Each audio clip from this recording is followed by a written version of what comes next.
Hello, everybody. Hello, hello. It is I, Trooper SJP, and this is the Academic Foxhole. Hi. And so here's the thing. I might be forgetting something. And if I am, then you'll just know. You'll tell me, because there's something that I might be forgetting, but if there is, I don't remember what it is.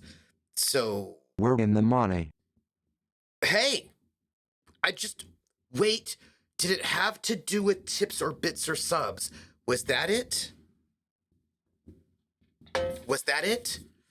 I don't know. I felt like I almost had it.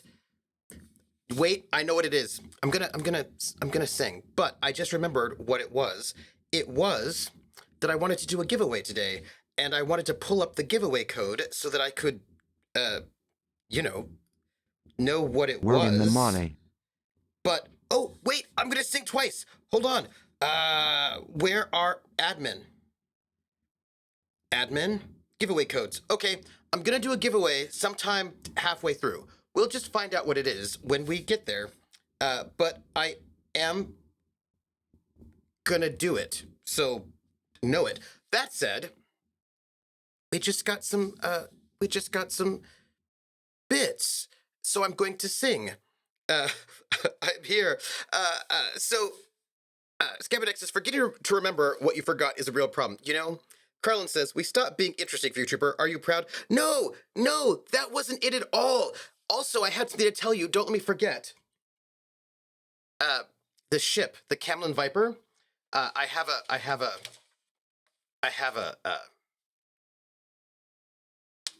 a thing to tell you, and it has something to do with you, Krellin, and I didn't want to forget that either, so don't let me forget that. Don't let me forget, because I had something to tell you about that. Ask Teddy, he knows, oh, Teddy, I have Teddy over in another room. I'm relieved and stressed in unison as my finals are all in. Congratulations in having your finals all in. At this moment, as we speak, the feedback for oral presentations are in, and the peer reviews are graded for the jazz class. They are turning in their final papers on Friday. And then also for my queer pop class, uh, everything's turned in for them. Right now we're in the grading process. I have got a paper that I think might have been written by an AI that I have to go and do some due diligence on, which I'll probably do tonight. But then once all the grading is finished, all the grades for the seniors are due on Monday at 9 a.m. and then for everybody else Friday at 9 a.m. So this weekend I'll be doing a lot of grading, trying to get as much done as possible. Yes, as much done as possible. And of course, even though the semesters, I'm in that sort of strange spot in this semester where classes are done. I'm going to have my grading done really soon, but it's not actually over. I have to go to a senior recital on Sunday. Graduation is the 21st.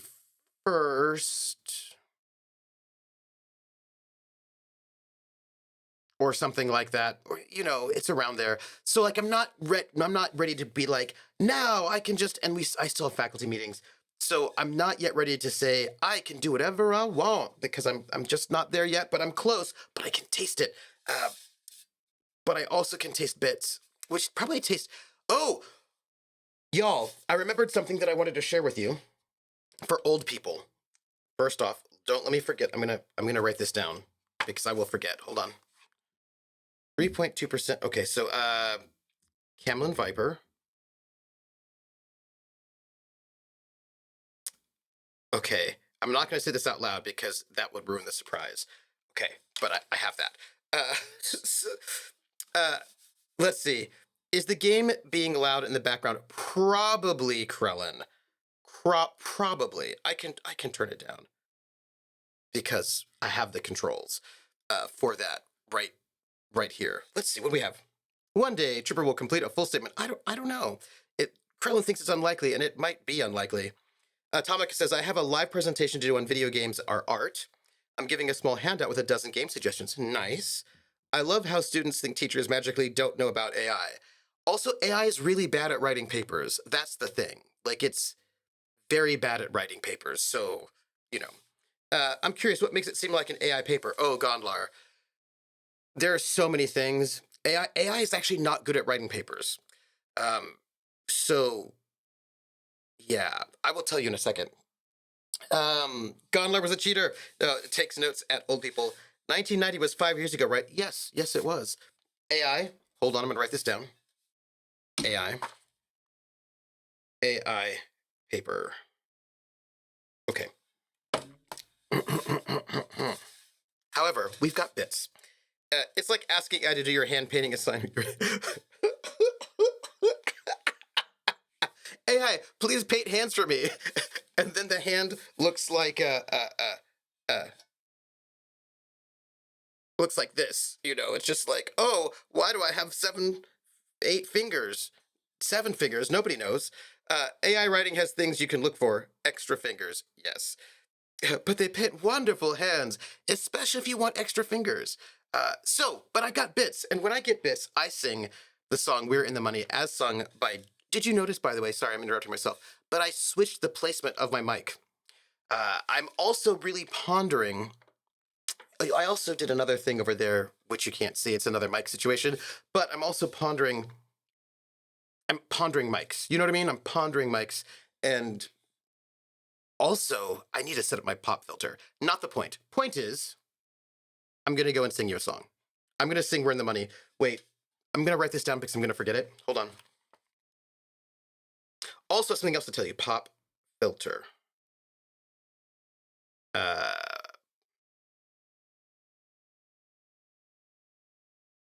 On mic stand. Okay, I've written it down. Terrifyingly, an AI was given the task of beating a CAPTCHA. It went to a task website and hired someone claiming to be old and with bad vision and paid them to click the CAPTCHA remotely. I mean, apparently AI has a lot of human beings in sweatshop Mechanical Turk situations. A condenser mic might suit your usage a little better. you keep mics fairly far from you. This is actually 6 inches from me, which is the distance you're supposed to have your mic. So it's good. I have a condenser mic. I was using my AT2020, which is a condenser mic, but I've switched over to the pod mic, which is a dynamic, because I was using my condenser and it was just a little too hot for this room. The problem with condenser mics is if you're not in a treated environment, it can get too hot. And when I was streaming over on Table Store, they're like, it's too hot, right? So I switched over to a dynamic because the room I'm in is not full of acoustic foam.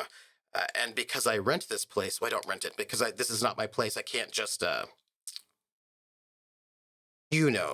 build all sorts of acoustic foam into it. And anyway, I will note that I've got, I'm actually coming in pretty hot right now. It's not a cloud lifter, but it's like a cloud lifter on there. So I'm getting extra gain. And I'm actually, I just turned my gain down because I'm right there at the spot. So I think I'm pretty good right now, but I was pondering, and this is just for vanity and not a necessity. Yeah, I've got a Triton. Yeah. Because it was cheap. That said, though, I'm going to go and look at some of my data because I may not actually need it. The preamp on the Motu might be good enough that I don't necessarily need it. I'm going to just double check and experiment just to see. Let me see. Let's see. Yeah, I can't hang acoustic panels. That's not a thing I can do. But I feel like when I put more books in there, that'll help a little bit. The place is carpeted. I might be able to I've been pondering getting an acoustic blanket and getting like a frame that I can just sort of place over there where the windows are, and then have that hung over, which means that would help some. But I would like something on this wall. Not the point. You probably don't. Modern preamps have way less noise. Yeah, I probably don't.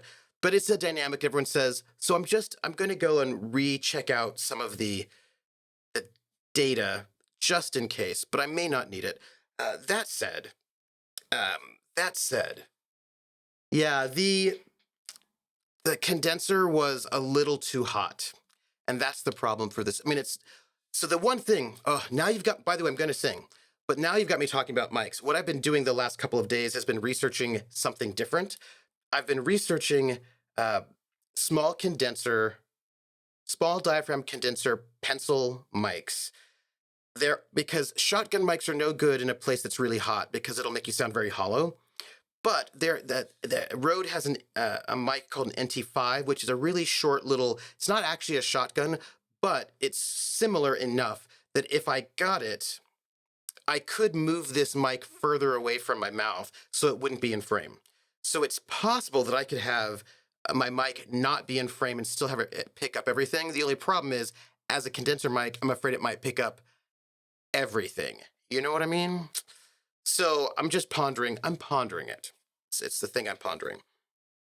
Gondlar says, I'm going to attend a talk titled ChatGPT in the University Classroom, Opportunities, Challenges, and Best Practices in 2 weeks. I'm kind of interested in what other people's experience has been so far before I encounter AI use in the wild. Oh, I'm happy to talk about it. Atomica says, keeping in mind, I spoke of the art and video game in terms of story, graphics, and music, but this is my suggestion list. I want to narrow it a little. Okay. Before I read this list, I'm going to read it, but I want to ask, what is the criteria that you use to put games on your list? Are you trying to go for a historical overview where you're doing things from different eras? Are you trying to go with things that are the most critically acclaimed? Are you trying to sort of get breadth in terms of genre? What was the criteria you used, Atomica, to make this list? Okay. Chrono Trigger, NITW, Night in the Woods. Chrono Trigger, Night in the Woods, Disco Elysium, Red Dead Redemption 1 and 2, Prey, 2017, not the one from back in the day. Final Fantasy, Pixel Remaster, 1 through 6, Mega Man series, Legacy Collections, Rain World, The Stanley Parable, Hades, Gris, Celeste, and Return of the Obra Dinn. Tell me about how you made this list, and then we can talk more, all of us together as a group. Scabunac says, they can sound so good for voiceover, and you have a good technique, so you don't have to worry so much about pops. Yeah. And also, as long as it's above, I'm not going to be hitting pops anyway, right? So, yeah, so I'm just thinking about, I mean, who doesn't? Now, of course, the thing is that NT5 is also good as a mic for instruments, which, I have a banjo. So I'm pondering getting the Rode NT5, but I'm not decided yet. I'm just thinking about it at the moment. Because right now I'm getting pretty good levels off of this. So, oh, speaking of this, I just redid my placement, which means I need to re-go in and redo my my noise suppression, et cetera, et cetera, et cetera. Well, not voiceover in your case, but yeah. Well, Lewitt makes a nice one. Oh, really? But what about sibilance? Sibilance. You should link it in chat in media. So here's the other thing, though, about, I'm still going to sing. Lewitt 140 Air, I believe it's called. Oh, yes, link it. Also, one of the other things is that when you say not voiceover, I have a history of voiceover. I did a lot of voiceover when I was in Germany, and I haven't done a lot of voiceover since I've been back. It's just one of those things where when I got back, when I was in Germany, that was the time period where I was doing voiceover. I was in a band and performing. I was doing theater. I was writing and drawing comic books that I was getting them published. I was publishing poetry. I was doing a lot of the arts when I lived in Germany. A lot, actually. Yeah. But then I came back to the States and I went to undergrad, and that I was just too busy. And then I was in grad school and I was even more busy. And now I'm like working full time. So I haven't had the time to do a lot of those things. I mean, I've still done a little bit of theater. I've done a little bit of theater, but I haven't had the chance to go and do a bunch of voiceover. And of course, it's also tricky because it's about connections, right? Getting ins. But I'm going to go and I've got some things, some irons in the fire. Mm-hmm. So you do some still sponsor ads, I do, but I assume you're talking about using it mostly for streaming. It's true, I was. But also, mostly I'm thinking, look, if I'm going to do voiceover work, I'm going to use my AT2020. I have got a one of those little grills. It's like an acoustic grill that surrounds the mic and at least stops echo and all that from that sense. So I just set that up. Is what I said. Remember when I said that I was just doing a mic thing? I just set it up, actually. You can't see it. You can't see it right now. But I did set up my AT2020 because I was like, now that I have this? Oh, sorry. We're talking mics. I have an AKG that is almost 30 years old. It's a dynamic mic. It was the mic that I used when I was in bands because I bought my own mic. I got a really nice mic because I was like, I want a mic that works better for my voice than this, SM58. So I got a really nice AKG, and I've had it in its little case for quite some time. And as I've been like reworking my mics, I was like, you know what? I should pull it out and see what I think about it. And let me tell you, it is a great mic. It is way too hot for this environment. It is a lovely. It's what I did when I was in a band with people doing their screaming guitar solos, and I need to make sure I got heard. It's a great mic. It's no longer being produced anymore, but it's a nice AKG, and I loved it. I sounded really good on it, and I was thinking, I wonder if I should use that instead of this, and then I didn't. It's just so you know. So let me see. Mini booth. It's more like a grill, right? It's not full booth. It's just kind of like an arc. Atomica says, my own personal taste while offering both beginner and a few more difficult games. I want to do a small write-ups on each one. My criteria was to give a slightly wide variety and show that there are different levels of art within video games. Chrono Trigger to me is the ideal epic game with all three hits: story, sound, and sight. Meanwhile, other games might be targeted for the visuals, even if their story is good, like Mega Man Gris, where I just want to give a variety of visual styles. Nice. Scaminac says, you do some still. Sponsor us. Thank you. But I assumed you were talking about using it mostly for streaming. Yes. Scabby Neck says, I've been thinking about making a collapsible booth out of PVC and moving blankets. You know, the moving blankets. Oh, gosh, my emphasis was wrong on that one. Moving blankets. Yes. The thing is, I feel like that sort of thing might be really good. You could probably get like a PVC cage. Yeah. Oh, absolutely. That would be really good, Scabby Neck, right? You could make a PVC cage, right? Or even just like 4 like boom mic stands that are pretty good. Make a box out of it, put the moving blankets, and they could get like just put everything inside of there. And all you would need is like a little desk lamp, one of those little clip-on, or even one of those little cheap clip-on ring lights. You could just move that on the inside. Oh, that's a great idea. That's a Scabby Neck.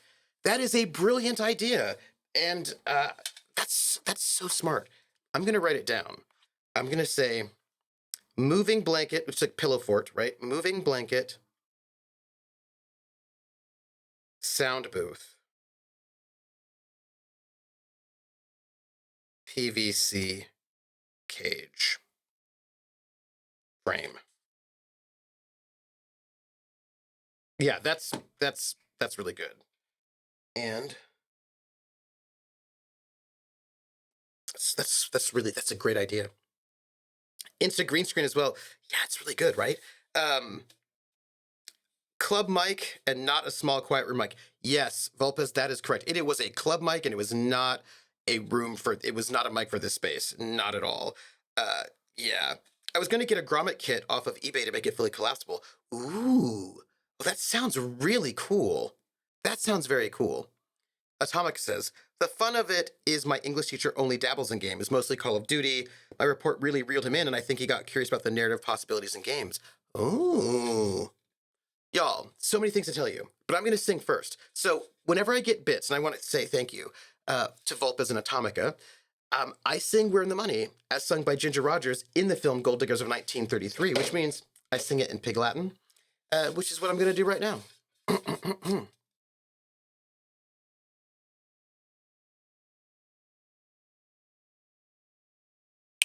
Airway and hey, the anime. Airway and hey, the anime. Way at gale at way up, way at way at way to take gale young way. Airway and hey, the anime. The ice skates are on say. Old man, the aviation pray. Ooh, you are a oodre, you are stand way young ray. Ewa even eat red landsley, way at Brandsley, day. And we see the end, the order will look like the eye get in the eye. We're in the money, we're in the money. We've got a lot of what it takes to get along. Thank you so much. That is much appreciated. Yay! Yay! So y'all, I've got so much to talk to you about while we play the game. Just so you, by the way, we're playing Disco Elysium right now. That's our Mac game for today. And it's still the first day, and we have talked to folks in a bookstore. We've wandered around, and we've not gotten too far. We really do need to do a field autopsy, and we are being tormented by Kuno and Kunes, and we have to work on that one. We failed miserably talking to her last time, and it was terrible. But I want to tell you some stuff. Also, I'm going to need your help with things, my friends. I'm going to need your help with something. I want you to keep your eyes open for me. So this month, for the last week or so, maybe week or so, my ADHD, I was talking to my ADHD dude, my fella, and I was like, hey, I'm hyperfixating. He's like, well, let's just lower your dosage. And I was like, okay, I hope it will not make me lose my ability to keep a train of thought. So I have lowered my dosage on my ADHD medication. So if you see me if you think that I am less able to focus than in the last week or so, let me know, because I'm trying to gather information so that then I can talk to him when it comes time for our next refill. So let me know if you notice me being more scattered than I have been, let's say, last month. This is just what I want you to pay attention to. And I'm trying to pay attention to it as well, but you guys see me all the time. So you are good. You can be a good control point on that one. We're experimenting, you know? Okay, so let's see. One of these days, I want the full Ginger Rogers treatment. Pink dress, blonde wig. Well, I mean, from Gold Diggers, it would have to be like, I wonder what color that dress actually was. It was probably something kind of gold or silver, something that would like look like that on. Well, think about it. Someday I'm really gonna need to find a place to watch Earwig in Hey the anime. Maybe we'll do a movie night. Maybe we'll do a movie night.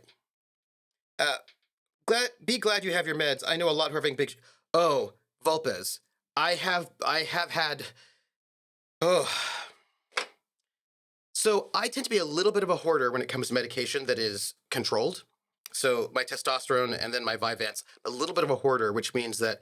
So for example, if I don't need them over the weekend, I might just not take them for the weekend. So I've got 2 extra. And so I have built up, like I've got maybe 5 or 6 extra. I had 5 or 6 extra. So the last time I went in to go and get my medication, like, and not this time, but the last time, they just didn't have it because of the shortage. And so I had to wait like about a week, but I had that cushion so that then I was still okay. And I tend to do that with medication that I don't know if I will be able to get. So that I usually have about like a week's, like over time, I'm able to build up around like a week's cushion or so that if something happens, I will be able to sort of like be functioning because that would be really bad if we're right in the middle of like, I don't know, grading time or something like that. So because I'm just a little paranoid about it. And my paranoia, as it turns out, was justified and it worked out for me. You have started writing things down instead of just listing them, and that has been the past couple of weeks. So that's a shift. Yes, it is a shift, Krellin. It is. I didn't used to do that, but yes, I've had to write things down because I would lose them. Yep, that is true.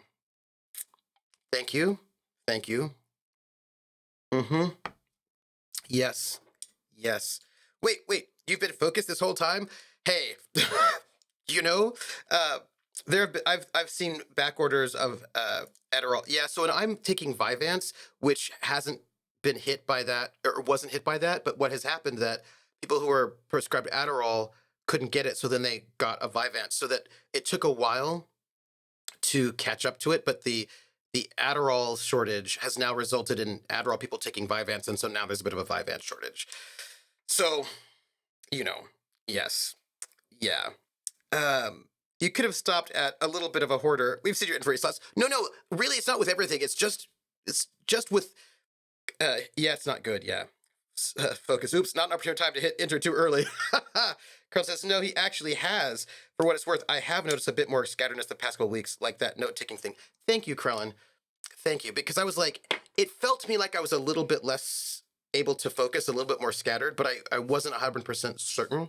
So that's why I wanted to ask you also. Thank you. Strike tofu, stop bullying. No, that's funny. It's hilarious. Yeah, I've seen a lot of new PAs because of that. Yeah. Focus are arbitrary. Tangents are where I live my life. The only problem is when I can't, like, I'm used to a kind of a tangential flow. Like, I'm used to that, but there's a moment where I cannot finish my thought. And then that's no good. Like, yes. That said, I think you're right. Krellin. So I'm going to note it. So anyhow, look, here's what I want to say. That was one thing I wanted to tell you. The second thing I wanted to tell you was we're going to start the game. We're going to start the game because this way we are going to know that we are actually playing. It's a thing we're doing. Let's see. I need...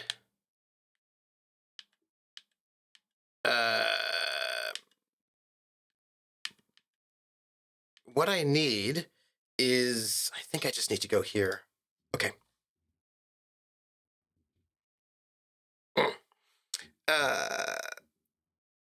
That said, game on screen time. My team lead is on similar meds, and they adjusted them recently. He's been freaking out at the slightest issues with our machines and has broken them 3 times in the last 2 weeks, fixing parts that didn't need fixing. It sucks not knowing how to help him and not trying to stress him out. Yeah, yeah. Let's get out of here, Kudo.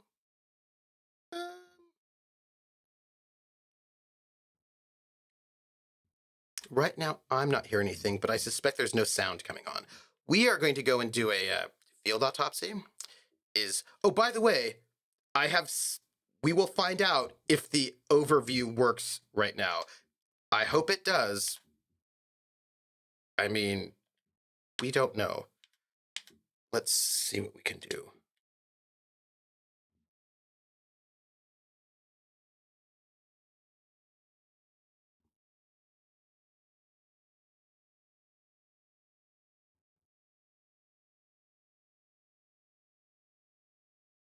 Excellent.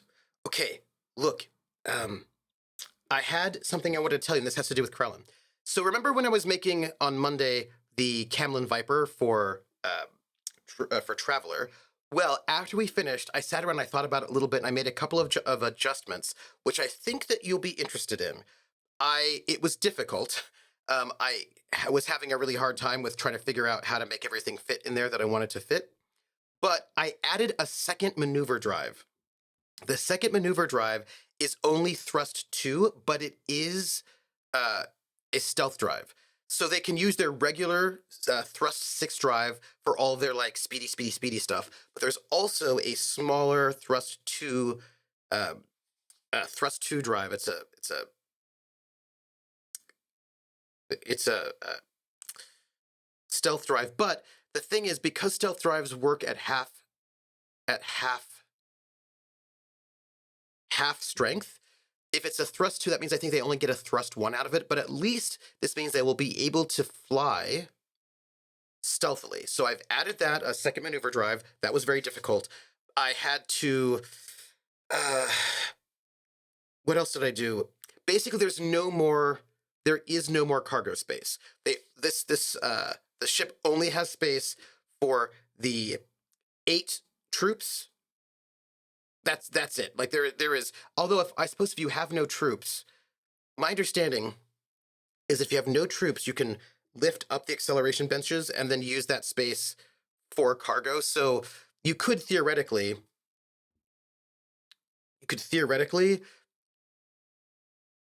fly in, drop some troops off, and then sort of take something back if it were not very big. So it's not a big space, but it does have a stealth drive. So there you go. It's a little tiptoe drive. Because that makes sense. A troop transport doesn't have cargo space until it doesn't have troops. Right. And I wanted your advice on something, all of y'all, and it was this.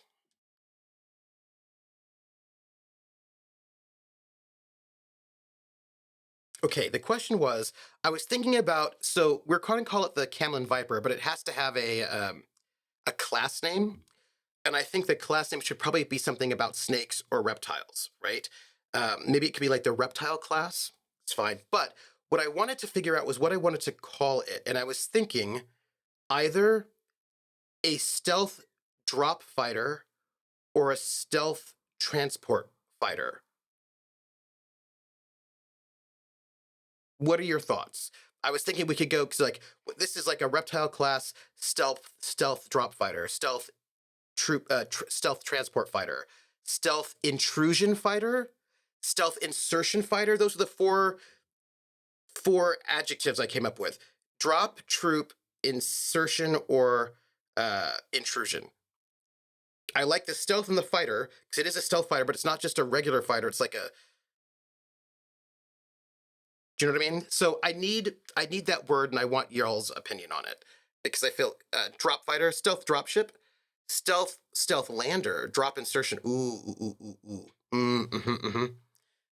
You highly underestimate the military's willingness to sardine can infantry. Would think it needs a little cargo space for the troops' gear equipment. I'm thinking about it, Volpez, like when we would be all stuck in the back of a Cuck V, like our in the army we would have like you'd be in a truck, right? And the truck would have these benches on it, and you would just load into the bench. You'd sit on the benches, and you'd put all your gear on your lap. Like you would all just sit there. Like you'd have our rucksack. We'd turn our rucksacks around, right, so that we're kind of like wearing them in the front of us, and we'd have our weapon, and we would just have all of our gear on us. Is what would what would happen if we were going out to the field for a really long time. We would just kind of stow our duffel bags like right in the middle between the two rows. So I'm thinking of it basically like that, where you just basically are going to have all of your gear on you or right there at your feet, and that's all the space you have. And so it makes me think like it's like this ship, right? And it's got like a narrow space where the two benches are facing each other, and those benches can be flipped up to give you a little bit of space. But I'm thinking of it kind of like, yeah, basically like uh, a flying truck with, yeah, with guns. That's like my mind on it. Uh, that looks like, yeah, thank you, Scabiac. The deuce and a half. Yes, it's like the deuce and a half, but the covered one, right? You get the ones that was like the deuce and a half truck that's got, it's like a flatbed truck, but it's got a cover. It's like a, it's kind of like a wagon, like an old school wagon train kind of a thing. It would have like a wooden frame over it that would then have like a tarp sort of thing set on it, and you'd sit inside. Yeah. Gear is stored under the seat or between the seat back of the soldier. Yeah. Schmelzer says, it was a dropship it generally used. Intrusion if it's exclusive special forces, maybe. But you could get another truck if it's sneaking in troops. They have everything they need. Yeah, it's like thank you, Scabiac. It's like a Conestoga wagon, yes. Carlin says, on the other hand, I want to say something I should have said Monday. One entire ton of space for 4 drop benches is utterly ridiculous. A ton of cargo space is a lot of space. Yeah, so what I'm thinking is that ton of space includes a lot of space, would include the space for the gear. That's what I'm thinking. Like, I'm thinking that displacement ton for that bench is such that you can stand up, you probably have space for your gear. You're probably not going to be able to go and like put huge amounts of stuff in there, but I imagine it's one of those things where you do have space for your cargo, is what I'm thinking, right? That's what for your personal cargo. That's what I'm imagining. And there's probably also like a refresher in there, maybe like there's probably room for like a bathroom, right? You know. Tomica says, I've developed a ship for my sci-fi game that I'm pretty proud of. The enemy side will have drone ships. They get sent through warp gates in a ball. They break up on the other side and are basically just small cones with a high agility engine and a really simple laser. They're called darts. Ooh, I intend for them to be low level, but frustrating in large numbers. Nice. The kobolds of space. Yeah, I do like that. So we're gonna go with, are we gonna go with insertion? Stealth dropship. Stealth insertion fighter. Reptile class stealth insertion fighter. The race that used them is insectoid. Oh, what do we think? What are we thinking about this? Do we like stealth dropship? Stealth dropship? Stealth dropship. The things I don't want to make it seem like a C-130. You know what I mean? Like a little pokey. Because it's clearly like a sleek and it's made for some actual combat. I feel bad for the soldiers if the combat happens while they're in there, but it can do it clearly has enough capability to be a regular fighter as well, but it's just hyper expensive. So they're not gonna, so the thing is, while it can do fighting and it's built to be good at it, they probably are not gonna just send it off on purpose to get into a fight because it's really expensive, but they might use it, right? But it's capable. But so it's not like a C-130 little burr, burr, burr, kind of a tug. But somebody's making a lot of money off of this. Some sort of contractor is making a lot of money. So yeah, intrusion ship drop, but dropship is a word that we understand. Landing, yes, landing from space. Absolutely. Oh, they're gnats. Nice. Insertion because this is special forces Black Ops gear. Yeah. So stealth insertion, more like an osprey. Yeah, it's more like an osprey. Yes. So do you think we'd call it a stealth insertion fighter? Do we like that phrase? Atomica says, I have a really important background NPC that totally broke down in my head as Trooper if he was playing in Gene Wilder's Willy Wonka while running Space Am. Nice. I like that. Let's see. Um, so we're going to say, tell me something, dead man. Ooh. Okay. Uh,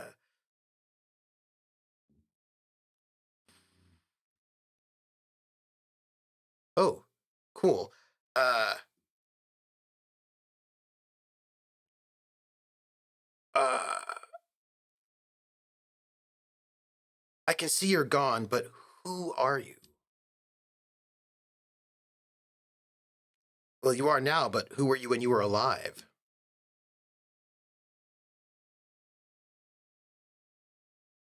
I feel like we've I feel like we've asked these questions, but maybe we haven't. Um, why do I feel like I've forgotten something terrible? Okay. Um, this does not feel like an autopsy to me. Enough. Right, I need to do this one here.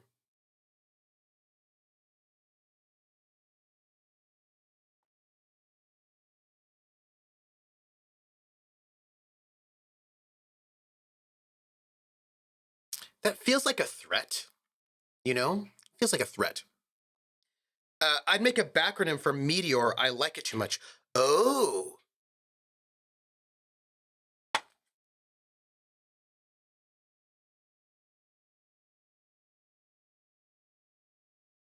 Hmm. I'm writing this down. I think we'll go with Stealth Intrusion Fighter, though, because I feel like that does what it's meaning to do. Okay, good. We can hear him. Good. So I mentioned that, and I've got to go and make my primer and the deck layout, but I've got some, so I'm going to do that probably tonight. It's the Serpent class, Stealth, Recon, Patrol, Engagement, and Transport. That that is it. That's it. Serpent class. That Krellin, that's it. Stealth, Recon, Patrol, Engagement, and Transport. Yeah. Yeah. That's what it is. That's what it is. That's good. That's good. That's it. That's it. That's it. Yeah, straightforward naming is more military. Then, of course, you need a level of obfuscation to further militariness. Yes, that's it. That's it. By the way, I'm gonna like it's gonna be joy. Mm. I wonder if the troop drop weight includes ejection technology and minor medical bay for first aid. That would justify the weight. No, for like you do not get a medical bay unless you pay for it, and they are pricey. First, what exactly is a field autopsy? Come on, officer. He pulls on a pair of latex gloves. You know what a field autopsy is. You've done 100 of them. I think he's not paying.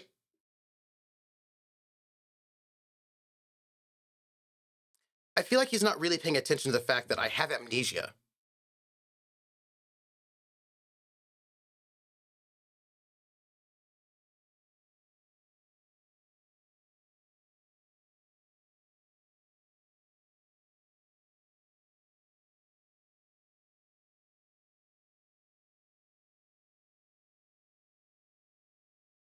Well, that's very interesting. We learned something I think very important about this world. Um, we've learned something I think that is something that I think that we've been waiting for all along. We have learned that disco died in 38 because Et puis de Sang failed to crack the top 20.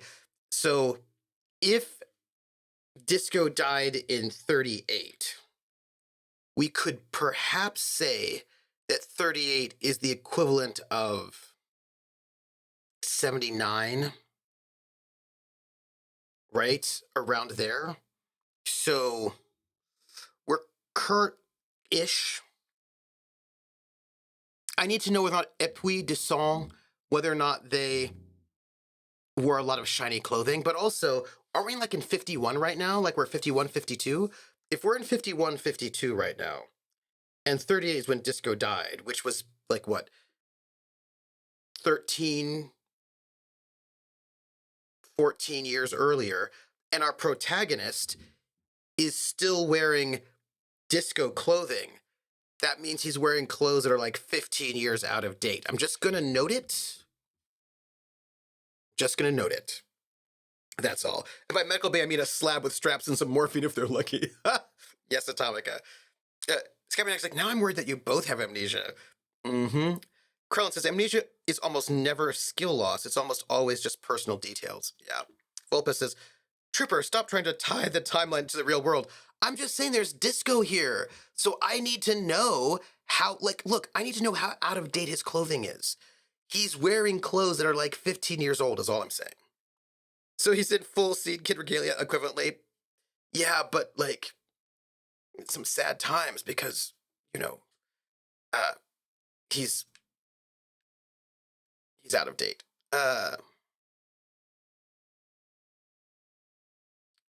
Clap my gloved hands. Let's get in there.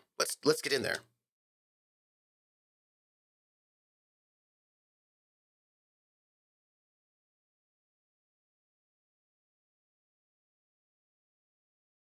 All right.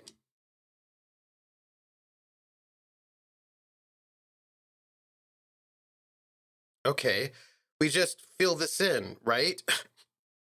Show him the red field autopsy form in my ledger. Ha!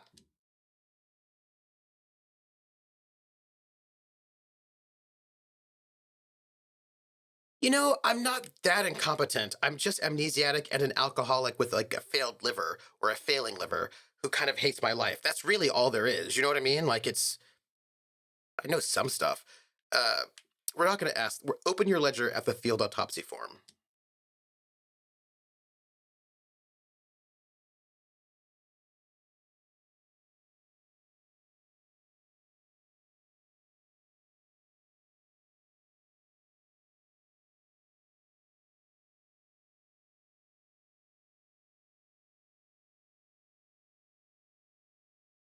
Uh, hmm. uh, but Disco never dies. You know, Druggy Drew, I think that's fair. Assistant. Uh, I'm going to leave it empty for now.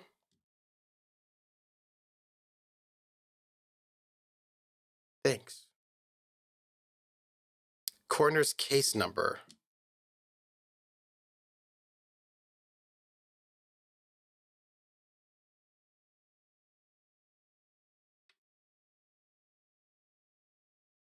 Hmm.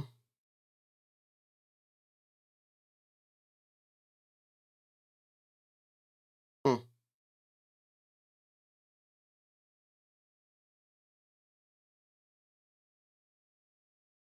I'm not bothered by that because I was drunk the whole time.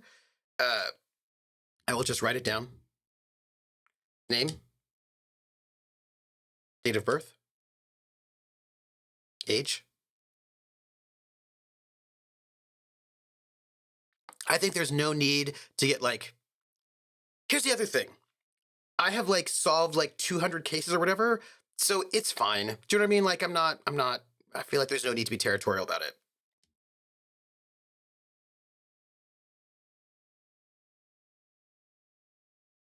I'm gonna write around 42. Race.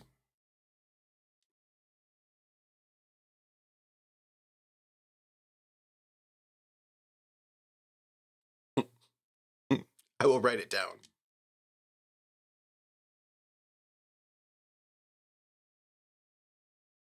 Sex. Oh, Kuno S, you're so fun.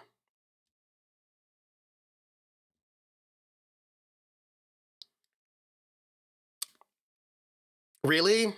Okay, male.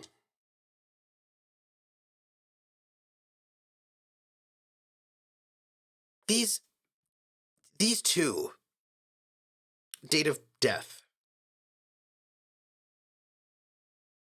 I will write that down.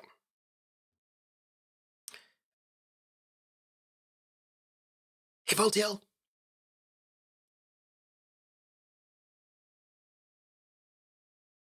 Okay.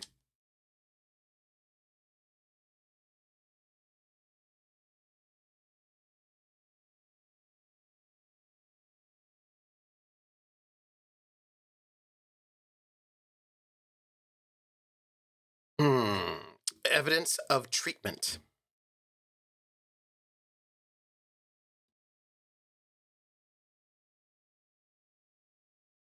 Hmm. Hmm. Hmm. Voltaire, how you doing? Also have other things to tell you all. Uh, Bottles. Barentor posted something in the Discord that I wanted to make sure I would have said something about. It was about soda bottles from the 80s. A strange word, treatment. What exactly is it? The video pointed to a lynching. I'm not so sure. It didn't. Hmm. Hmm. Yeah, I'm going to say I'm not so sure. Didn't the footprints look like he was carried over?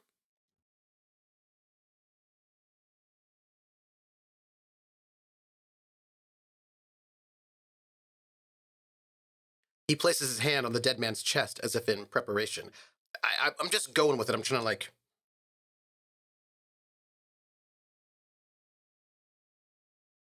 Hmm.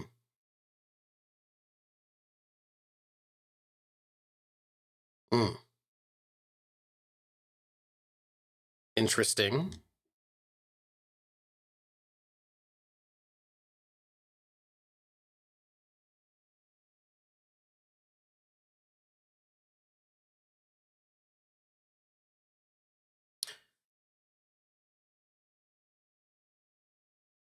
Hey, what would I think my name was again? I feel like my name was Harry, right? I feel like that's my esprit de corps is giving me weird visions of my colleagues who are mean to me, I think. Yes? Hmm. Hmm. Hmm. Wait, I didn't stay focused? I didn't? Yes. So here's the thing. Barentor had in his posted this thing about these soda bottles from the 80s and was saying that like it was like a little meme thing, right? About how there was like great joy, right? And like ripping off the labels. And I think it was about Pepsi bottles, but be anything. And they were usually glass, like there was like these glass soda bottles, and they had these labels that were they were not paper or they were a little bit I don't know what you would they're a little foamy, not really, but like anyhow, you would rip them off. What I would do is that when the bottle was empty, I would it was like styrofoam like, yes, right? It was styrofoam like, it was a very, very thin, sort of like a styrofoam.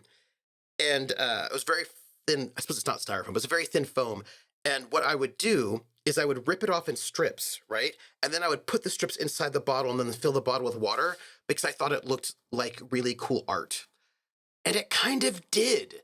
It reminded me of like anyway, that was the thing I did as a kid a lot because I thought it was really, especially I liked doing it with 7 Up or Sprite because those bottles were green, and I thought that the sort of like the colors of the strips of the foam labels sort of placed in there and then filled with water was like really neat. Uh, Mid 80s bubble lamps, Ouroboros bottles. Yes, yes. Ever peel the foil off of gum wrappers? Yes, I did. Yes.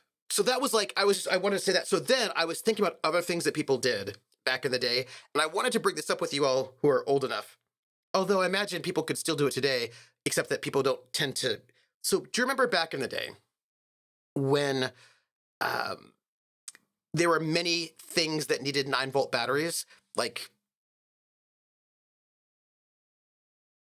TV remotes, also cool electronic things like your. I had a little video game thing that you needed 9-volt batteries. Yeah, but okay, but Krellin knew exactly where I was going. But did you ever lick the batteries? Because if you lick the 9-volt batteries, it would shock you. I'm sure I never. Krellin's like, we all lick batteries. Yeah, and I was like, I didn't like just put the battery on my tongue and sit there because that would be terrible. But I was like, really? And you're just like that little. You'd feel the tingle. Yep. Never carry 9-volt batteries in your pocket with change. Oh, is that bad? Will it cause it to explode?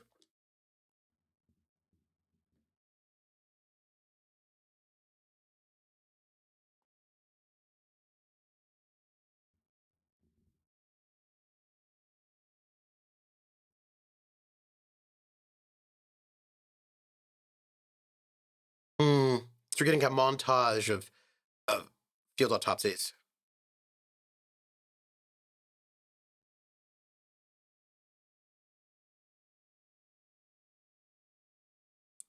Ooh, yeah.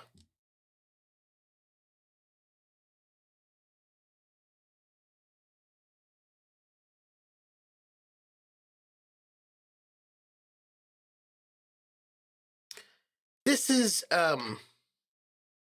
I like the writing. I think the writing's very good. Um, yeah. Oh, that was the original Hot Pocket. Hot pennies. Oh, chance can complete the circuit, and then you get a Hot Pocket. Yeah, that happens with other size batteries too. I didn't know that. You will know when the coin hits both terminals quickly. Yep, was driving at the time, quickly pulled over and jumped out. Oh, ooh. Let's do the external examination summary.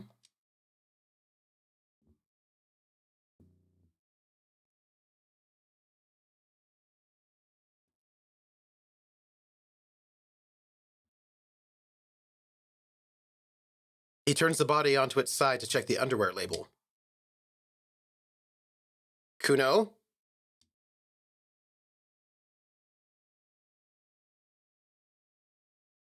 Hmm.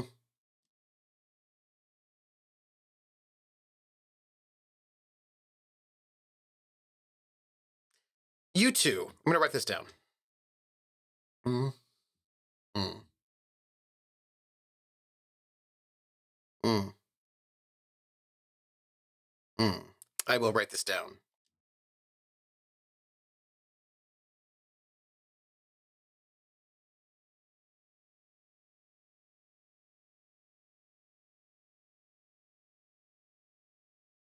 Oh, that's interesting. Uh, Scabinak is like, Kuno, please. Colonel says, is Kuno S a split personality? They might just be fey creatures. He stands up, feet planted on the either side of the body.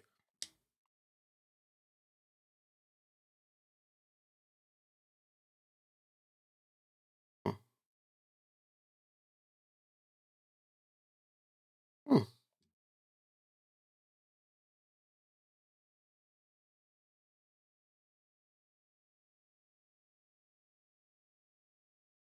I will write this down.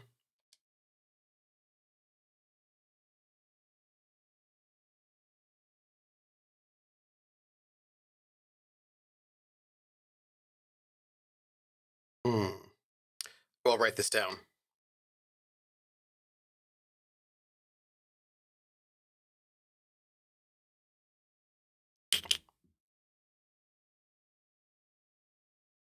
I will write this down.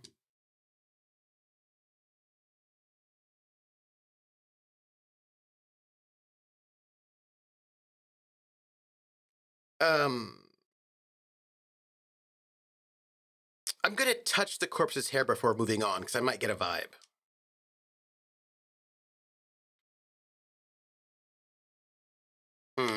I will write it down. Short, light brown, male pattern baldness.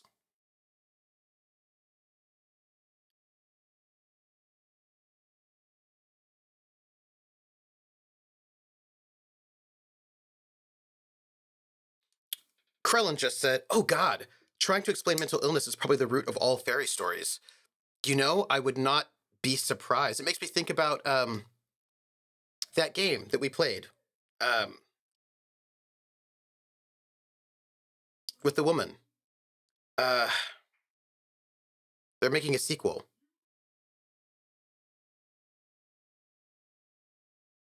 Right? Where she's ancient, right? Hellblade, thank you. Sinuous story, Hellblade, thank you. Thank you. Yes. Yes. Um, no, not her story, Hellblade. Hellblade Sinuous story, because I was thinking about that as, right, as a way of like the ancient times trying to sort of make sense of mental illness. But also, I have a friend of mine she's a medical anthropologist, and she studies spirit possession in India and the ways in which it was seen pre-colonialization and post-colonialization, and it's very interesting.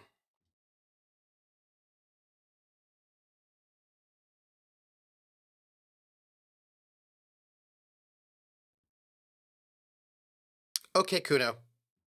Okay, not really. By the way, the guy that made Sam Barlow, who made that game, he came out with a new game, and it was not Mac compatible for a while, but now it is, and so I got it, so we can play the new game by that fella because we did two of his, right? We did her story and then the terrorist one, telling lies. So I've got the new one.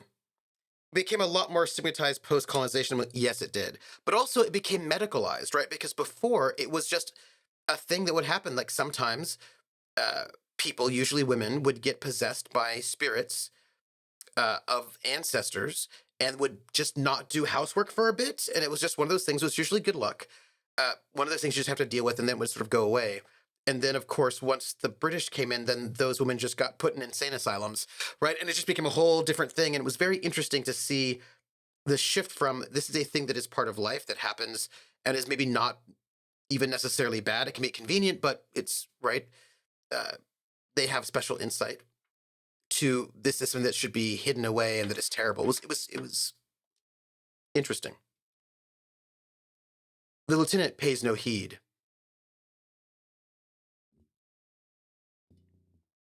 It,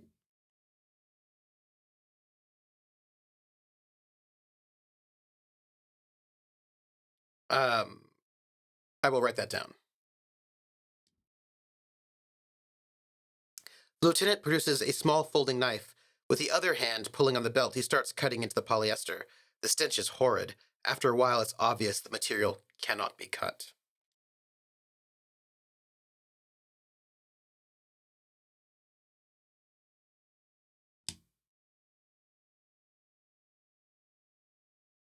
Oh, yeah, I'm prepared.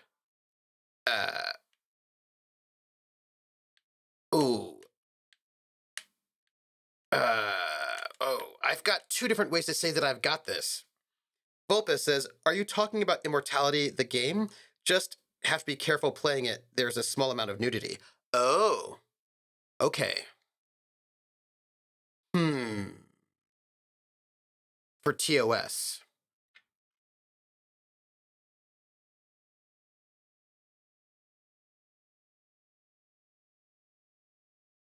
Vulpes, here's what I'm thinking. I can probably put up a sensor bar if I know it's coming.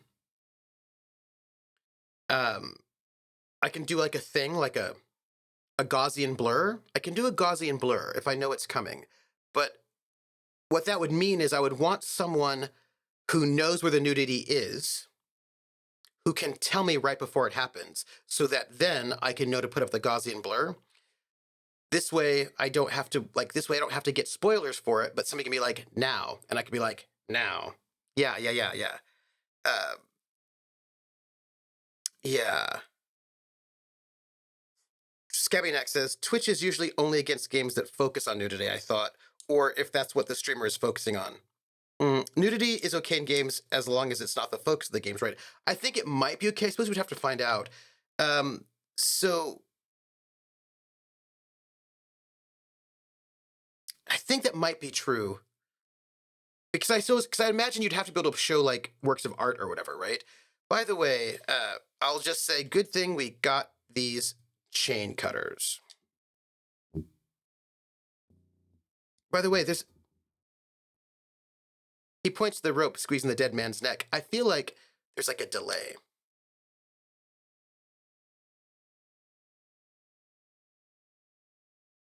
Okay.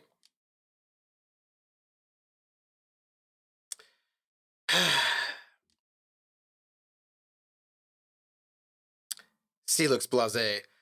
I okay. I'm gonna look for a good spot to cut first because that might be helpful.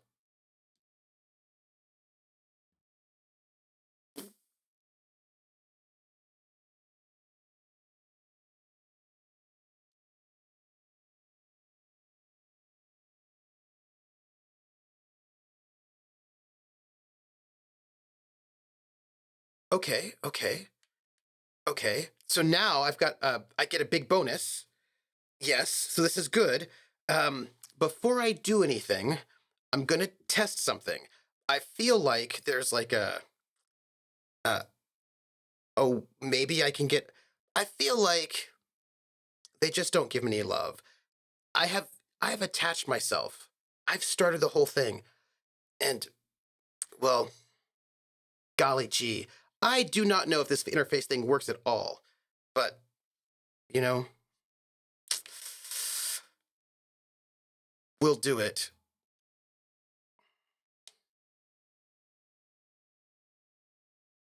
Whew. Okay, that's good. I do like a good bonus.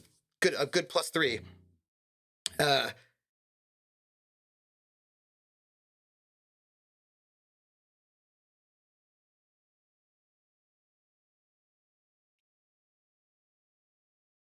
so again, if I'm playing, I just want to make sure somebody. Hey, Volpez, I'm going to ask you a question which will require you to estimate based on your knowledge of me and the game if you've played it. Is the nudity in the first third, second third, or fourth third of the game? Third third of the game, do you think? Or not? You know? Because I can just try to make sure, not sure. Okay. We'll just have to see what we can do. What I can do is I'll just get like a Gaussian blur filter that I can like put on my pedal. So just in case we can like boop like that. The music brain coming in with the 4/3. I know, right? It's a good waltz time. So let's press down. Snap. The knot is slashed. Another cut and the belt falls apart like a flower bouquet, revealing the dead man's neck.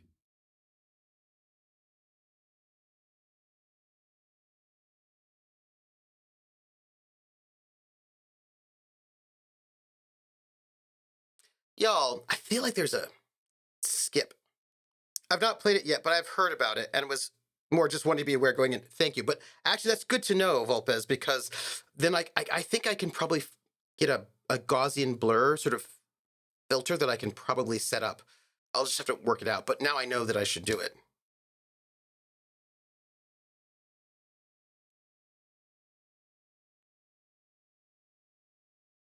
The lieutenant has kneeled closer, running his finger along the dark red groove until there's a gap.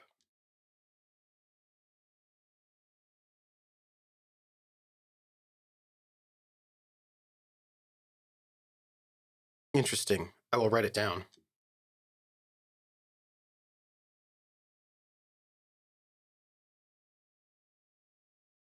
He pulls down the man's underpants, and Kudo and Kunas are going to freak out right now. I I know it. You know it. There may be streamer accommodations. Oh, there might be. I should go and check. Yeah, but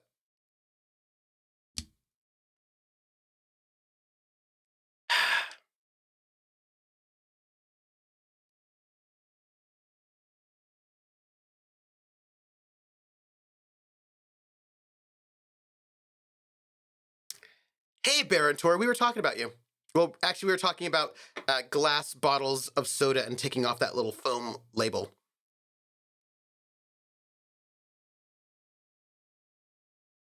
I will just write it down and move on.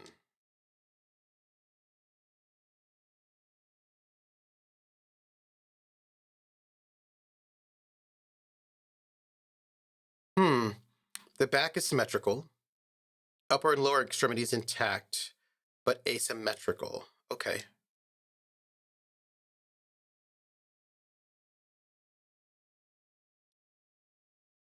Hmm. Hmm.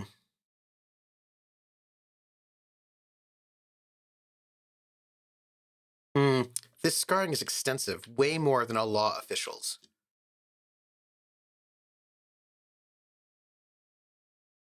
We'll write this down. He takes the man's right hand in his, inspects it, then moves on to the other hand. I will let the lieutenant work.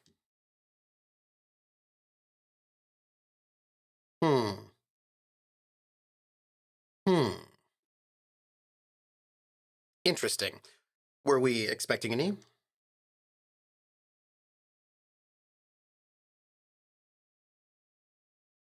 I see. I should probably look at that hand.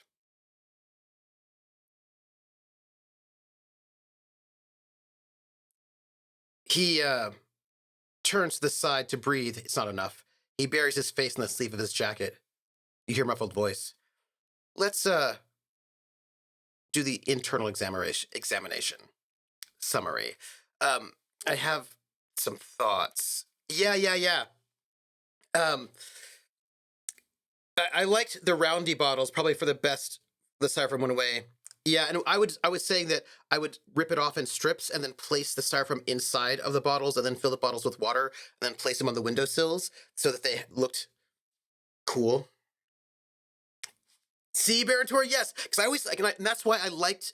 I was saying that I really liked the Seven Up and the Sprite bottles because they were green, and I thought that the labels looked cooler in the green bottles. Was you know. By the way, we're gonna do this internal examination. Hmm. So we're gonna talk about AI papers.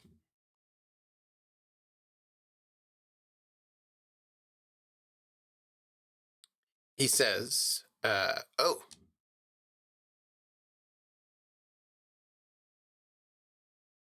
oh, well, I'll say if I may add the moral of this story." He looks at me inquisitively.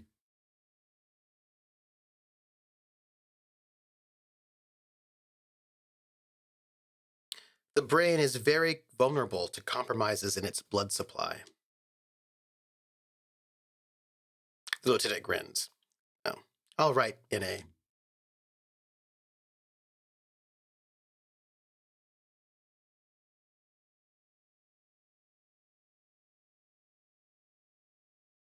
He gets close to the mouth hole, eyes squinting from the stench. Valtiel says, I feel like AI is probably better at coming up with topics for papers than it is at actually writing them. I don't, maybe a topic, but not a thesis.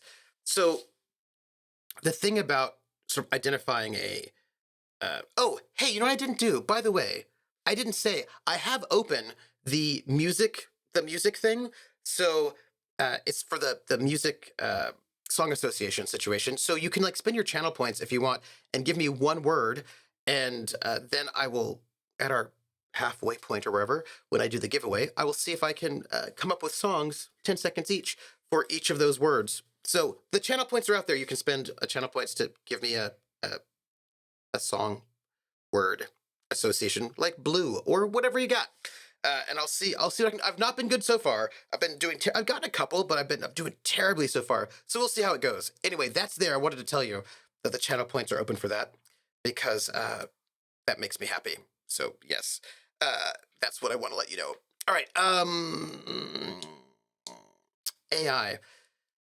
So the thing is, a really good paper topic needs to understand the arguments, the conversations, what it is that people have been saying, and a topic you can be like, oh, popular music and drugs. That's fine, but that's a topic, but that's not an argument yet. And to make a good argument, you have to know what the conversations are. You have to know what people have said and what they think, what you want to add and why it's important. And AI is not actually good at that either. There are a lot of things that AI is really bad at. And the students who do not realize that then use their AI and it's not good. And I'm hearing an audio skip. Hear it? Did you hear it?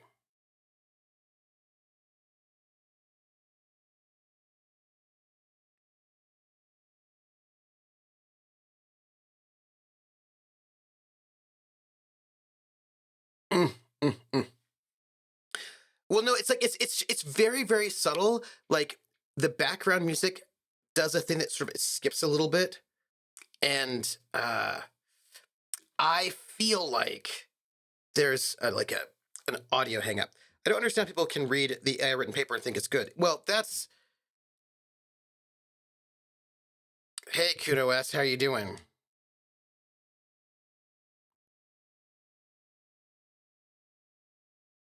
I'll write that down. Back hunched as Van Prayer begins to pry open the dead man's jaws, he stops to exert more force. Both hands are used.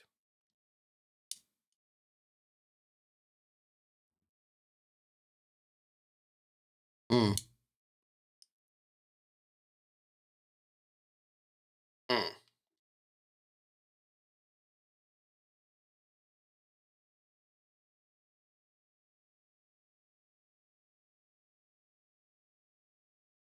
I'm gonna look inside the dead man's mouth.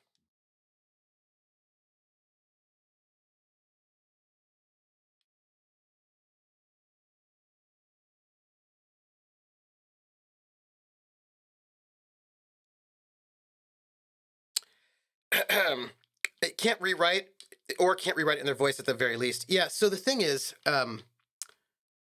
so my papers are not. I don't like the final papers that I assign them are at least 8 pages, right? They go if it's like a lecture course, it's 8 to 10 pages. That's conference. That's like a conference paper length. Or if it's a seminar, it's like 15 to 20, which is like a very very short article. And the AI is not good at writing anything over about 4 pages. That's about what it can do. So the minute you ask them to write a paper that's over 4 pages long, you end up getting a paper that ends up repeating itself, like just over and over again. And the repetitions are not necessarily um, the same words, but it's like the same point made. So that's an indicator. Um, the not rewrite part is probably is a laziness or worse incompetence thing. If they're using AI to write their paper, we already have some problems there, right? So one, it starts repeating itself in ways that doesn't make a lot of sense. The next thing is that AI does not generate new ideas, right? AI cannot create anything, it can only collage things. So what it tends to do is it makes summaries of things, but a summary is not an argument. It just writes down what other like mishmashes what other people have said or what you would predict people would say. So you end up getting papers that are very shallow, right? They don't tend to have an argument, and they don't tend to say anything. Grinny, yes, hello, I'm stuck behind an ad, but did I miss the stream? No, I'm here. Right now I'm talking about Grinny, it's so good to see you.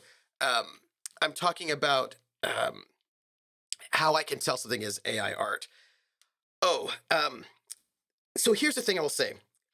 I've seen a bunch of people on Reddit saying things like, help, my professor accused me of using AI to write the paper, and I totally didn't. What do I do? So I will not accuse students of, like, if I think they used AI, I'm not gonna I'm not gonna send it to how do I put this?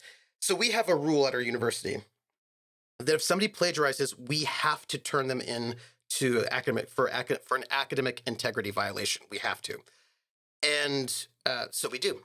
But with AI, they'll just say, "But no, I didn't," and there's no like direct proof. You can't prove it.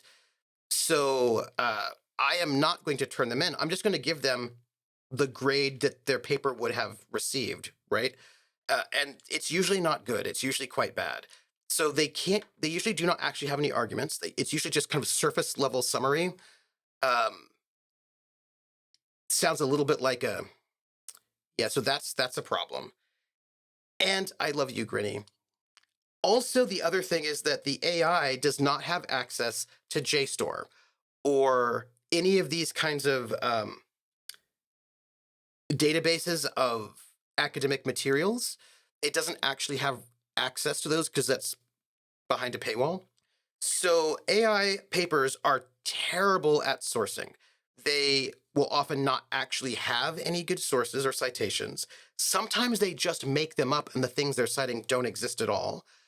very often what I found, and this is one of the reasons why I was like, oh, this one, is that they will cite something, and then that thing that it's citing does not support the thing that is said. They'll say like, so for example, this thing is like there was this the last paper I had from last semester was although it is said that George W. Johnson wrote the lyrics for the Laughing Song. He was not educated, as a black man, he was not educated well enough to be able to do so. And so it's really unclear who wrote it. Footnote. And I was like, what source are you using that would say something like that? That's pretty weird. So I just looked up the source because almost all of the sources that they're going to be using that the AI will generate are sources you can find online. So I went over there, I found this article, and the article did not say that at all. Never said anything about it. That was not in there. It did mention George W. Johnson, but what it said about George W. Johnson was his song was very popular with Brazilian musicians in the 1920s. That's it. Didn't say anything else. It also cited that article for sales data about George W. Johnson's song, and none of that was in there at all. And that is very much that's very much an AI thing. AI is bad at citations because they can't do stuff, right? So you get up a lot of just footnotes, citations to things that either don't exist or what they say that source says is not what it says. Usually, you might have like a lack of page numbers also because they're just kind of making these things up. If you've ever used Google Scholar to get citations, often the citations are also incorrectly done, like just missing data, just not at all proper. So I find that these sort of dead giveaways for an AI paper is imaginary sources or dead sources, lack of sources, lack of argument, lack of just very generic sort of summaries. It reads a bit more like a Wikipedia page article, just with a little bit more flair. The minute you have them write anything that's longer than 4 pages, it starts becoming circular and doesn't say anything new. So it's basically just a really bad paper. So I'm not going to turn them over to academic integrity for an academic integrity violation because they would just say, no, I didn't use an AI. Instead, what I'm going to say is, well, I'm sure you would never use an AI because that would be an academic integrity violation. However, this paper reads as if it was written by an AI, and you never want to write in a way that makes it seem like an AI wrote it because AI are not good at writing papers. Here are where your problems are. And then I'm going to give them, a D. So I don't need to turn them in, but, and I don't need to prove that it was written by an AI because that's not the point. I just need to say this is a terribly written paper and then give them the grade that they would get for turning in a terribly written paper. Also, side note, another thing, I have my students write rough drafts and then get peer reviews so they can update their rough drafts. And this student that I'm thinking about right now, who I think used an AI, I'm pretty sure that their final paper is exactly the same as their rough draft. They made no changes between their rough draft and the final paper. And, so there's that. And so, a good academic paper is like a work of art, right? There's creativity and individuality, and AI cannot do that. It just can't. It cannot create.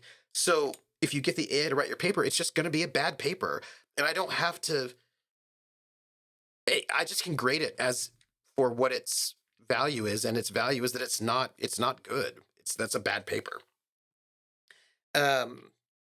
Yeah. Oh yeah, stuff behind paywalls. I didn't even think about that. Made up citations is amazing. Oh, it is. I love some good made up citations. If there's one thing that ChatGPT excels at, it's confidently stating falsehoods. Yep. And there's another thing too. I also there are some, if you're going to write a topic on X, there's some really obvious things you should probably cite if you did any kind of research on that. And also, those things are often not cited. I also have my students write a paper proposal. So they write a paper proposal, then they write a rough draft, then they do peer reviews of each other's rough drafts, and they turn in their final paper.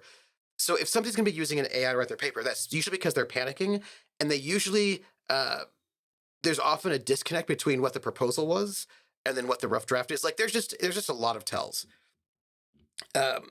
Carlin says, this is like the AI that was firmly convinced that she could be referring to an attorney. Yeah. Yeah. Scabionic says, yeah, making up citations to mimic other papers with citations is pretty hilarious. Mm-hmm. Hawkeye says, but still need to take the point and make them pay for it. I mean, if they turn in a really bad paper, they're going to get the grade that they get, you know? Gondlar says, as a test, I once asked ChatGPT to summarize a paper for me, just giving it its name. The guy sitting next to me looked at what it said and said, at what it said, and said it looked useful. I, knowing the contents of the paper, could immediately tell it was all made up. Yeah, yeah. Oh, that reminds me of a Reddit post. Let me see. You know what? I'm gonna look deeper inside. I am. Oh, I think I just died. Everybody, I just died. Oh, well, hold on. Uh,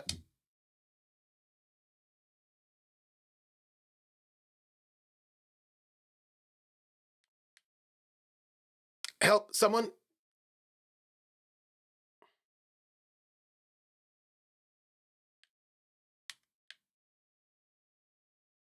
Try to remain conscious.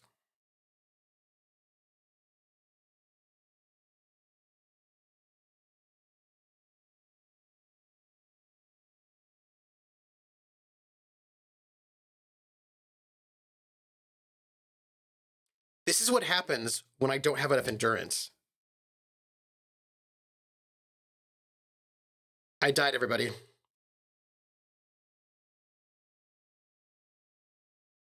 Hey, Bude.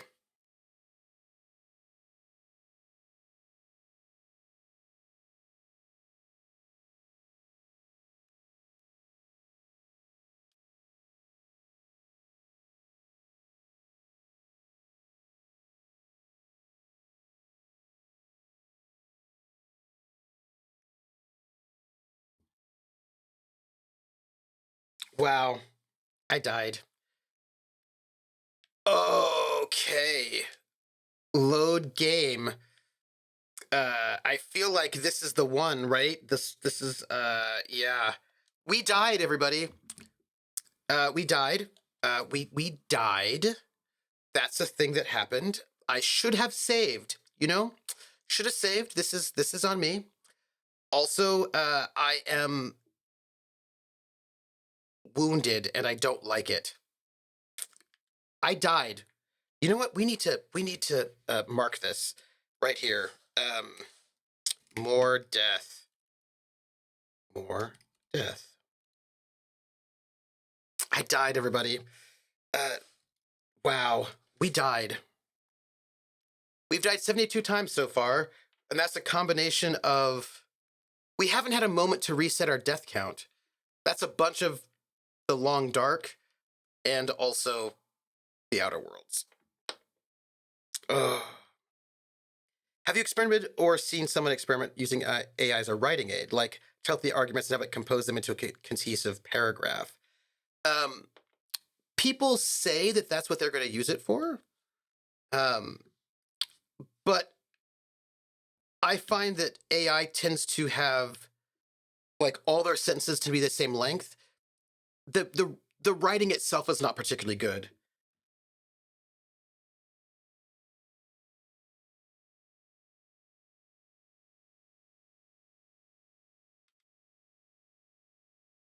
What I would say is I know that there are a lot of people who are like, oh, I just use AI to they chat AI to write my letters of recommendation or to uh, do this, and I'm like, go ahead.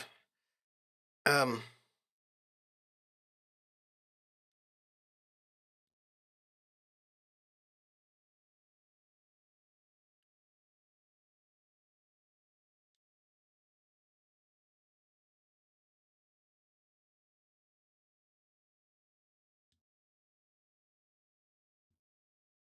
we're gonna just zip through this.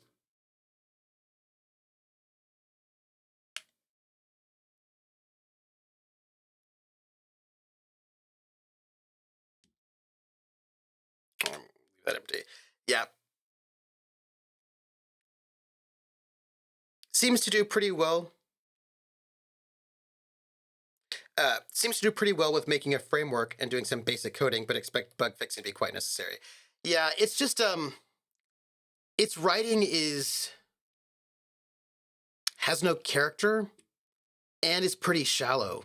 You know what I mean? And so I feel like you might be able to use it, to rewrite stuff you've written to make it more.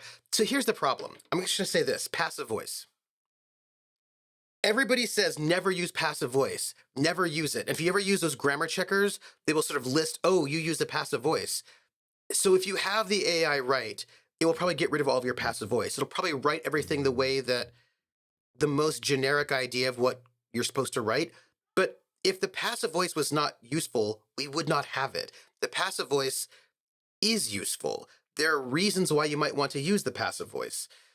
And there are times when it'll make your work better or when you're going to sort of write things in specific ways. And the AI is just never going to do that. And so if you have your AI just rewrite things, it will not, it will give you the most generic thing ever. Also, if you have your AI rewrite it, you're not learning how to have a voice. You know what I mean? I feel like, do it if you don't care. Do you know what I mean? Like if you're like, I don't, you know what I mean?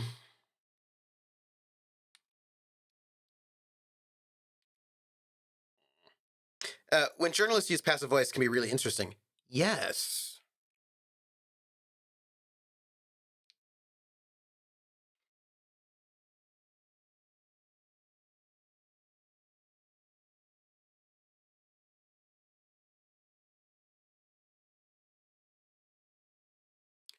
Um, Hawkeye gives us a very lovely example of passive voice by saying passive voice is used quite often in the clinical research papers I review. And the thing is, right, in English, whatever is at the beginning of the sentence has the most importance. That's one of the ways that we sort of parse things, because that's just how it is. So sometimes you want the object to be in the front of the sentence and not the subject.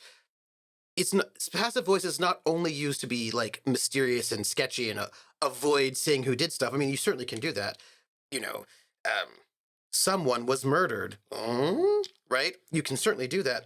But, and first off, sometimes that's important if you do not know uh, who the subject is, but also if what is more important is the object and not the subject, it is better to use passive voice in that sense. Sometimes the flow is better. For example, I might say Beethoven's Fifth Symphony is one of the most famous symphonies in the world. At this point in time, to follow that sentence, it is better to say it was composed in 1843. I'll say the Fifth Symphony, Beethoven, yeah, it was composed in 1853. That's not the right date. I just made that up. It's also, that feels a little too late to me. But it was, it was composed in 1853. That makes sense because the thing that is important at this moment is the symphony. That is a better flow than Beethoven composed it in 1853. Now, if on the other hand, I was writing about Beethoven, if I said Beethoven is one of the most famous composers and he has written many famous symphonies, including the Fifth. Beethoven composed that in 1853 because the focus at that moment is Beethoven, right? So there's moments when you want to be able to fluidly shift between active and passive depending on where you want the flow of your sentences to go. And AI has no sense of that at all. It doesn't do that. It just sort of says like, oh, right, we're never supposed to use passive voice. And so you're going to actually lose, and sometimes it can really lose your flow. It can lose your intelligibility. It's just not ideal. But we sort of believe, yeah, there's definitely a skip here.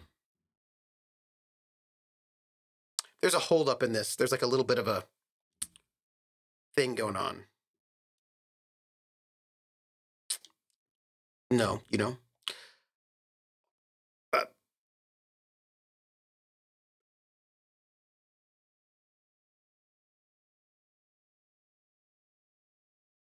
I feel like I should probably restart, but I'm not going to. It's fine. And AI is training on poorly written articles. As well as written ones, yes. As well as well-written ones, yes. Right? It's also, and here's the other thing too. AI is also being trained, how do I put this? There are different styles of writing, right? If I'm going to write a blog post, I'm going to write that differently than if I'm writing an academic article. If I'm writing a journalistic piece, like for a newspaper or a magazine, I'll write that differently than if I'm writing a blog post or if I'm writing an academic article. And the AI does not make those distinctions, right? They just sort of look at everything. And the style and how you argue is going to be different for each one. And that's important because you want to be effective for your audience. And the AI doesn't know anything about that, right? So you end up getting writing that is like this paper that I'm pretty sure is an AI paper sounded like, and here's the thing. The paper was about a musician, Rio Romeo, who has really basically no academic writing on them at all. And so everything about this person is going to be basically pulled from music journalism or record reviews, things like that. And it really reads like that. Like there's a moment where it talked about the music and it was like, the jangly guitar sounds of this song, really sort of please the audience. And I was like, nah, uh, nah, nah. You know? You know what I mean? See what I'm saying? Also, I probably should have said what is treatment anyway, but you know, you know.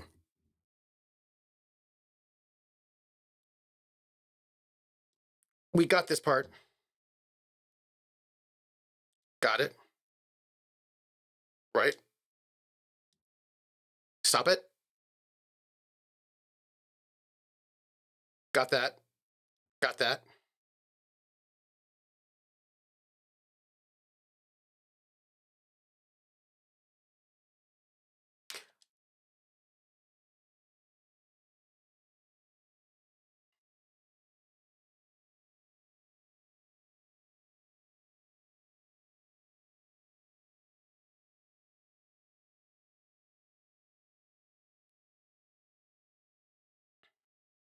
Uh, were they reviewing a concert? Yeah, it was like this was supposed to be about butch femme performance, and like the paper just didn't do anything. It was just not good. By the way, I'm gonna write down high velocity for Kuno. Um, I do have got it.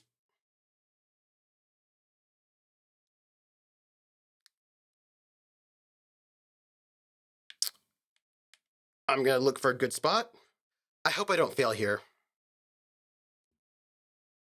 This is the part that I'm really worried about because I feel like I could really easily fail. I need an 11. I've got a 3. So I need to write 5 or higher, and I could easily fail this one. Okay.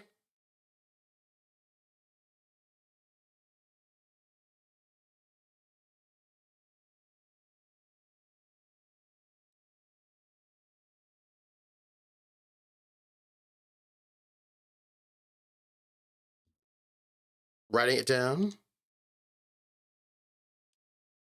Stop it. Write it. Sure.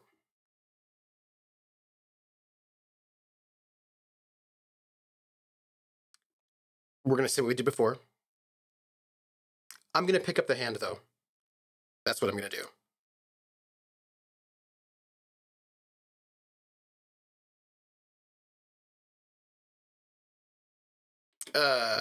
I'm from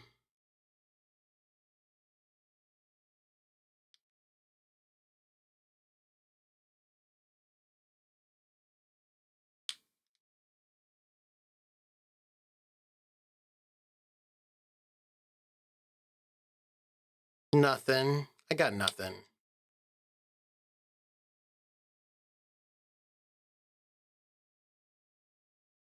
Hmm.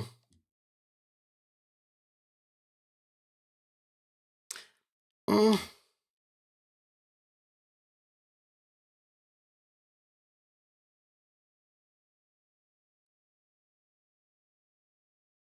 Yeah, we'll do the external get there, right? Yep. Yep. Yeah. We're there.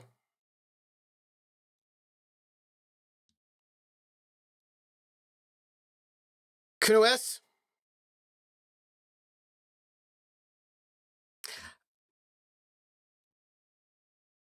I'm gonna look inside the dead man's mouth though.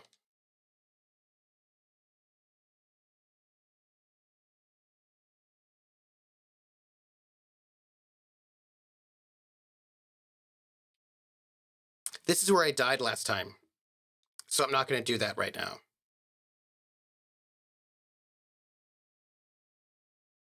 Okay. Gondlar says, what you're saying makes a lot of sense. I'm coming at this from the perspective of a non-native speaker of English. Then AI knows more words than me, and some of these nuances you mentioned would be lost on me as well.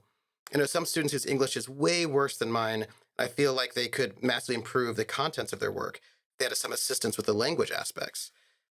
Hey, Prax, it's possible uh, that a thesaurus and grammar checker would probably help a lot more. So, I mean, here's the question: like, what is the goal, right? Because um, Uh, no, actually, it'll make it worse. Hallucination is a bad thing in AI.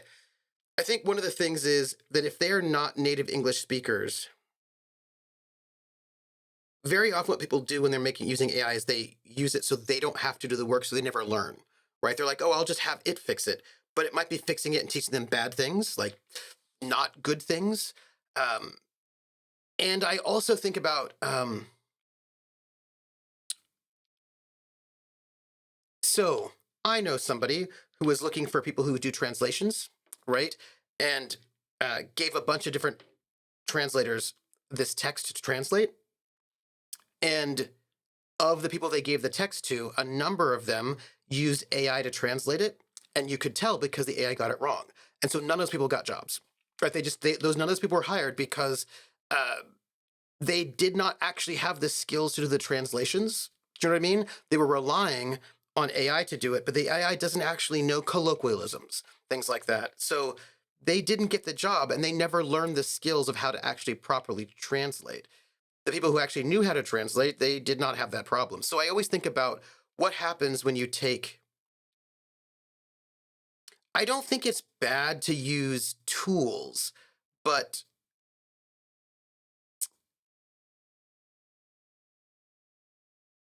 if the point of the assignment is to learn how to do X and you get the thing to do X for you, then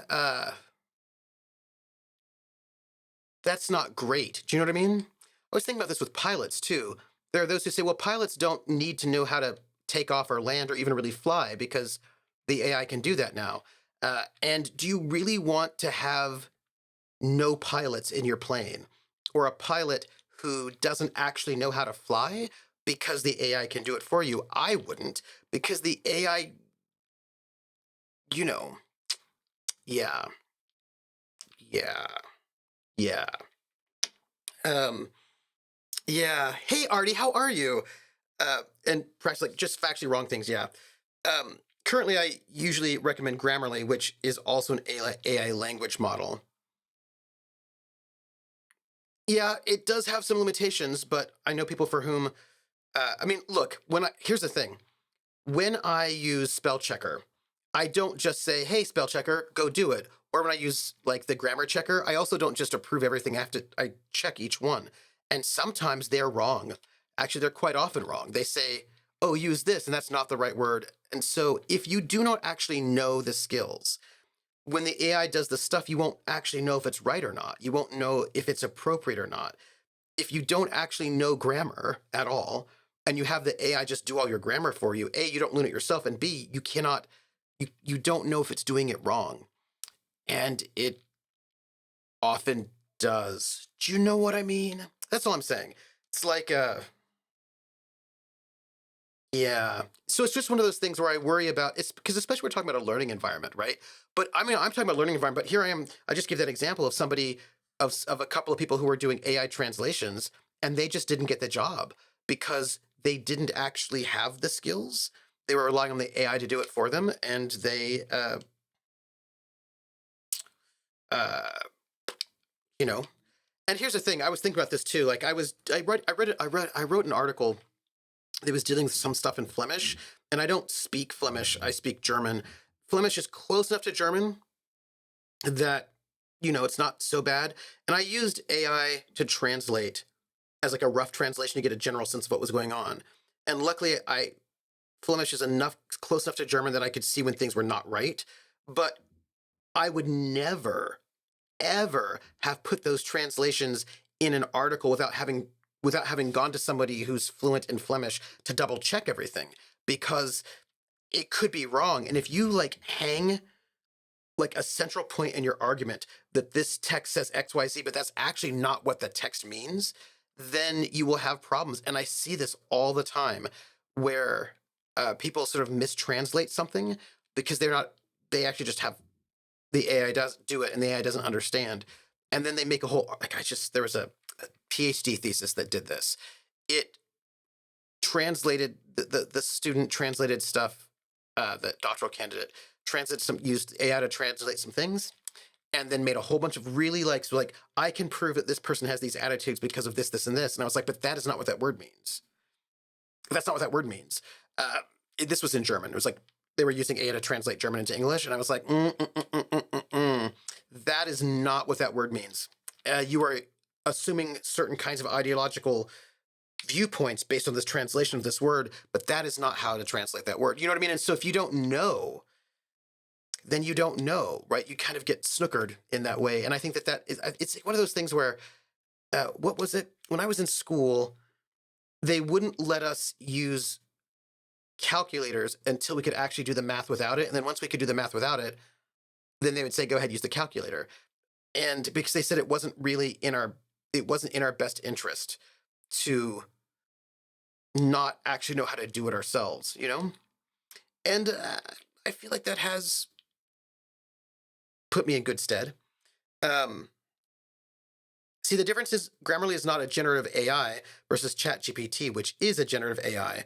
Grammarly is designed to evaluate and make corrections, versus ChatGPT, which is designed to create something whether it's true or not. Yeah. Hawkeye says, and what happens on the plane if the computer crashes? Someone needs to land that plane, yeah. Artie's like, kind of feeling down all of a sudden. I don't know why. Oh, Artie, we can fix that. We can fix that. By the way, I'm going to go and take our break from the game in a second, where I'm going to go do a giveaway and then also do the song association challenge. So if you want to put in, go and spend your channel points and give me one word that I will have to try to make a song association for. And find a song that has that lyric in it, and then I'll sing it, and maybe that'll make Artie feel better. Yeah. Spell check hates proper nouns. Yes, it does. Yes, Vern. You know what I mean, Vern? Gondler says it's wrong quite often. Yes. Grammarly constantly wants me to write enormous data instead of big data. Carlin says there's that story about Nagasaki that claimed that Truman only approved the second bomb drop because an English language news source translated a phrase used in Japanese to be no comment as negative response or something along those lines. I mean, you won't have a calculator with you all the time. Yeah. Baron, the cast of my wrist is a checkmate to that. Hello, Mr. Snacks, if that is your name. So yes, right? So it's one of those things, and I have to say, I'm not against AI, right? I'm not against calculators or tools. I think tools are important, but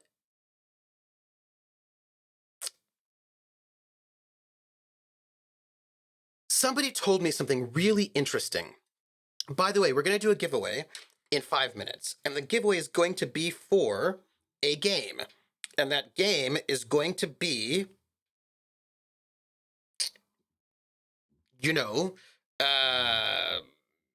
something good. It's going to be, let me see, what am I going to do? We're going to do,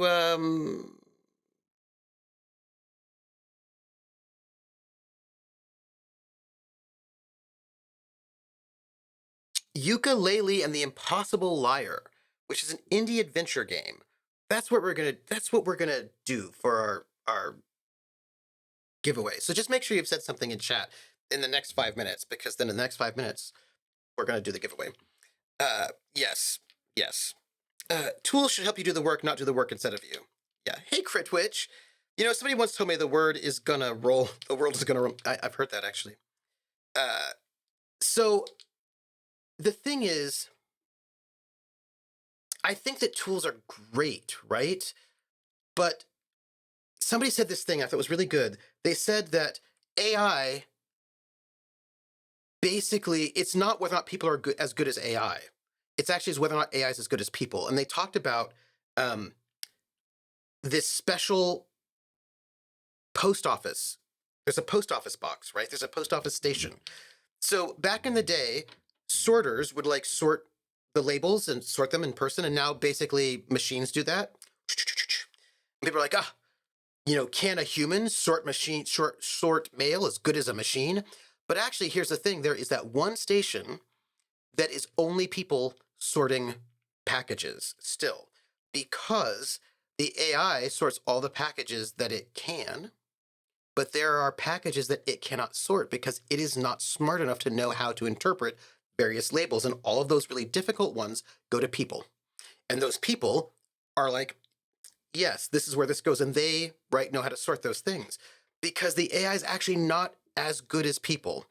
And there's another one about like a taxi driver versus a GPS.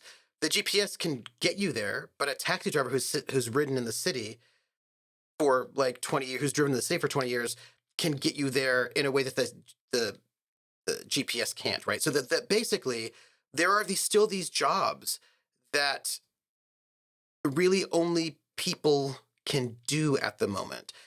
And so basically AI is just good enough, but it's not the extra. And if we just get used to good enough, we'll never get the extra. Do you know what I mean? Do you know what I mean? Yeah. A dark RPG set in a fictional... Oh, that's Nightbot. I prefer Ani DeFranco's comment on tools. Every tool's a weapon if you hold it right. Yes. Carlin says, my roommate just got a letter delivered to him yesterday, and even though the address had an extra digit in the address, because the USPS does not use machines for everything. Yeah. Yes. Why don't we have anything? Also, says Artie Snack, the number of times that GPS has directed people to the entirely wrong place or even the middle of the lake. Look, I've got this problem, and this is really interesting. So I live on a street in a campus, right? There's a street. It is a public street that has a name, and I live on that street. That is where the front of the building is. There is behind the building on the campus a little weird frontage road that has no name, another little weird road that also has no name. Now, when I order takeout, GPS for some reason has decided to direct people to that weird frontage road in the back that's in the middle of like weirdness. And the drivers who do not know the area just follow the GPS. So rather than going to the street, which is the address, that if you went there, if you just went to that street, you would get to my building. But instead they follow GPS, which takes them to some weird back place, which is not really a place you should be. It's not even a through street. Do you know what I mean? It's not really a through street. And then when they say I'm here, I'm like, okay, well, I don't see you. Where are you? And I'm like, oh, I bet you're in this weird back alley area. But but that's because they were relying on the tool without thought. That is not that street. It's just not the street. If they were like, oh, there's the street, let me go to that number, then they would find the place. But they just follow where GPS tells them, and GPS sends them someplace pretty weird. And it's always a problem. I always have to go and like put on my shoes and find them and figure out where they are because they don't know where they are. They have no idea where they are because they're on some street with no name. It's not even really a street. It's like a dirt road or a gravel road. Do you know what I mean? So if you just rely on the thing without using your mind, the tool without using your mind, you will sometimes get lost on campus in the middle of nowhere and then have no idea where you are. It's not great. Yeah. Scabby Neck says, IBM claimed they were going to stop hiring and planning to replace 3,800 potential hires with AI.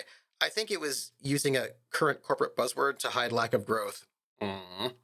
Carlin says, I've personally witnessed employees of USPS correcting addresses, like putting the correct zip code on a letter so it actually got to the right place. Yeah, absolutely. I call that getting tom-tommed. Hey, Malkadoshan, how are you? Prax says, can't confirm I have been sent to the can confirm I've been sent to the building behind uh, by GPS to pick up Trooper. Yes, Prax has. Can confirm. I don't know why they do that, but they do.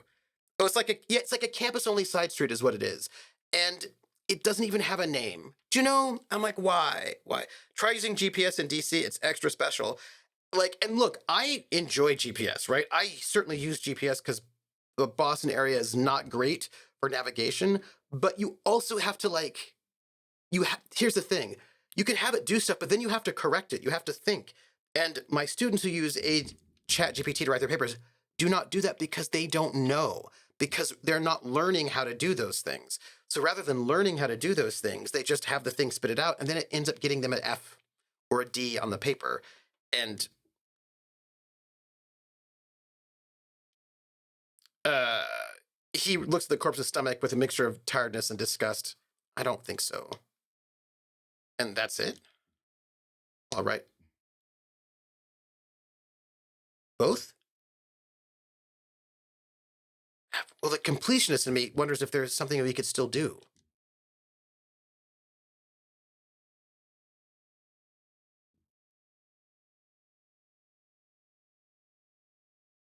Write NA and add toxicology requested.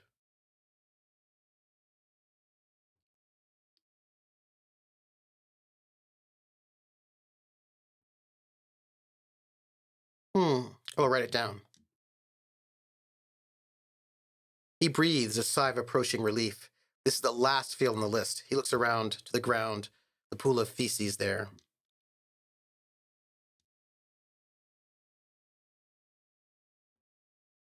He touches the corpse's bloated lower abdomen briefly. Write it down. Omit the wella. Description of injury summary.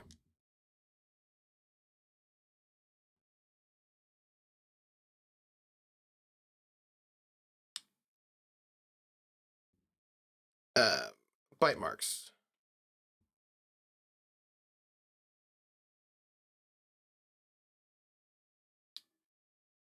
Write it down. Mm. Beneath the description, there are two boxes waiting to be ticked. We're going to go with B, non-fatal postmortem. Uh, Contusions. Mm.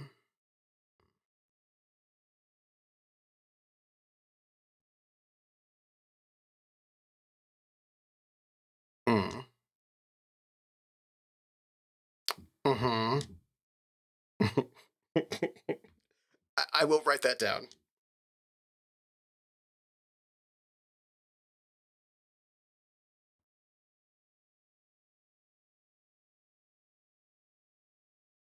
Non-fatal postmortem.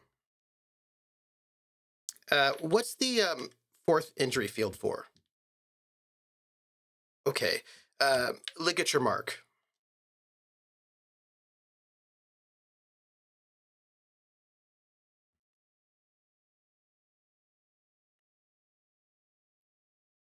Whenever these things happen, I think Hawkeye knows all this stuff and is like, I know what all those things are. And then I think, Hawkeye knows so much stuff.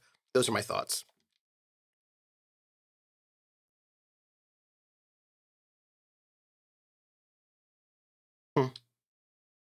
Hmm. Write it down.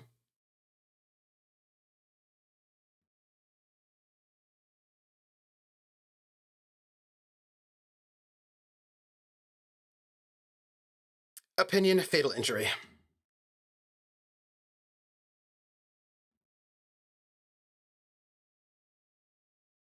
Hmm.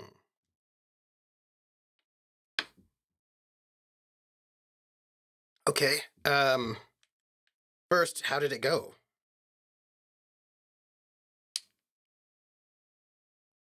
I suppose.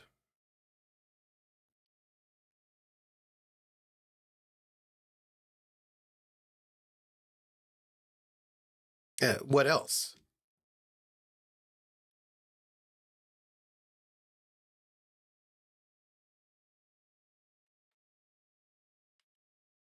Well, what now? I will rip out a copy of the autopsy pages. He looks at the dead man one more time, then at the slip of red paper in his hand, then at the corpse again. I know. Okay.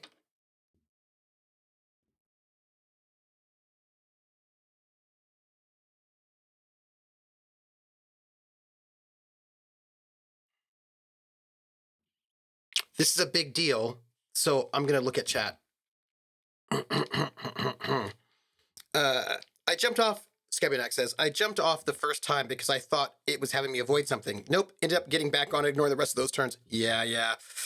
Barentor says, when I was a security guard at a gated community in Seattle, a lot of cars would show up at the gate after having gone to the nearby Arboretum because MapQuest told them it was the shortest route. We weren't allowed to let them in. Yeah, absolutely.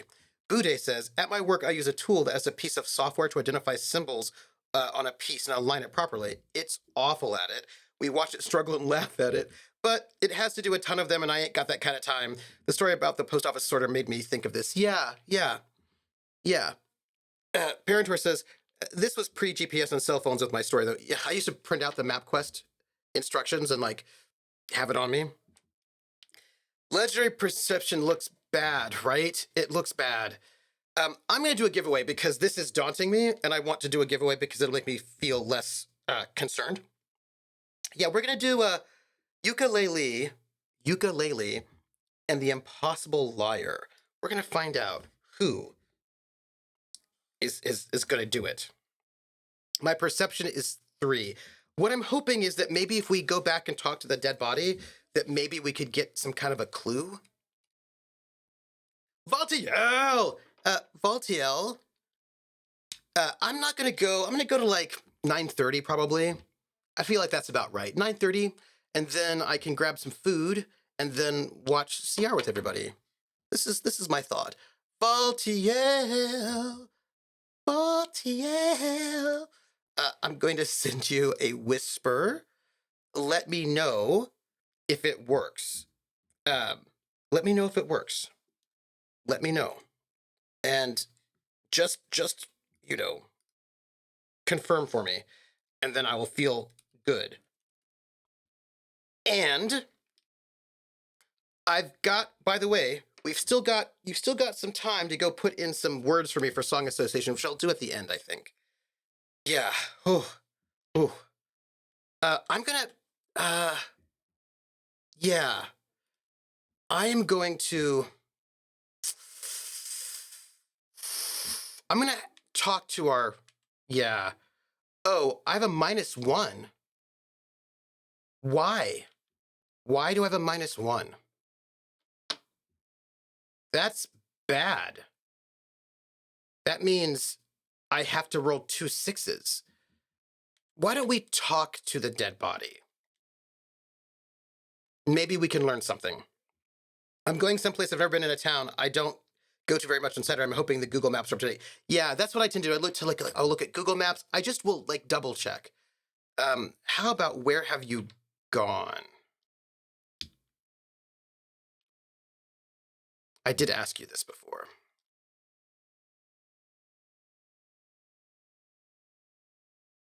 Okay, what is happening? I'm talking to you. Okay. Black, frothy liquid starts bubbling on his lips. It's very Willy Wonka.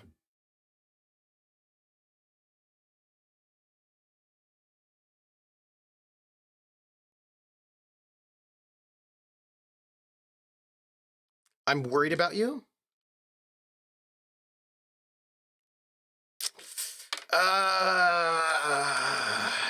I feel like we've asked this one. I don't want to ask that one. Enough.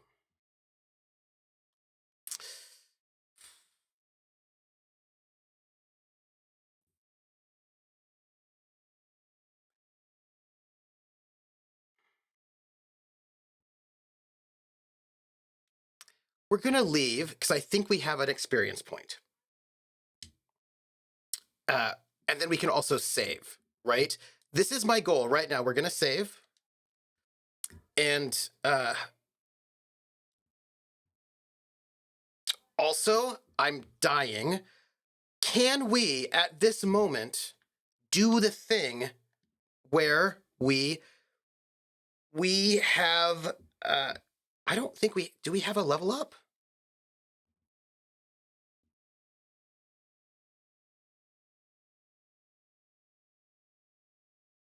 Do we have a level up? I feel like we have one. But I'm probably wrong. I think we don't have one. We don't. I would like one though. So let's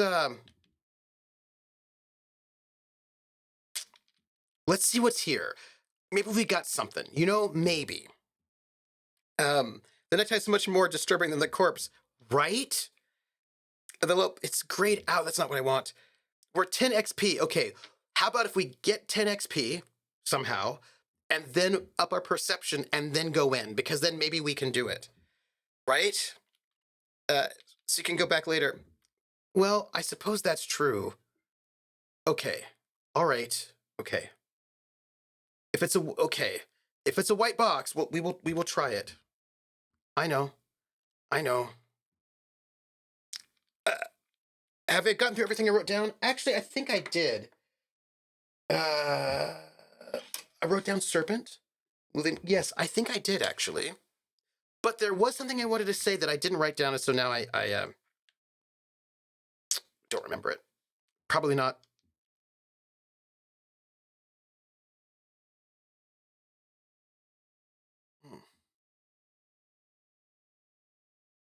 I'll look under his fingernails, like Kim already did.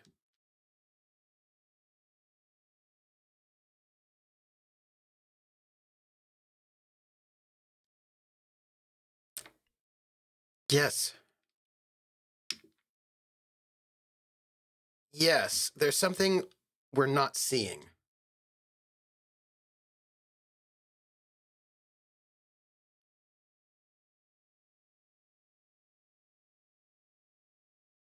Okay, where do we find a fridge for the body?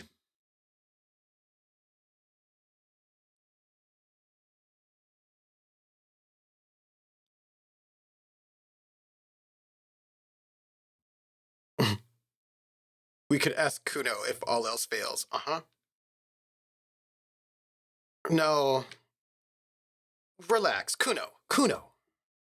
I know. Same.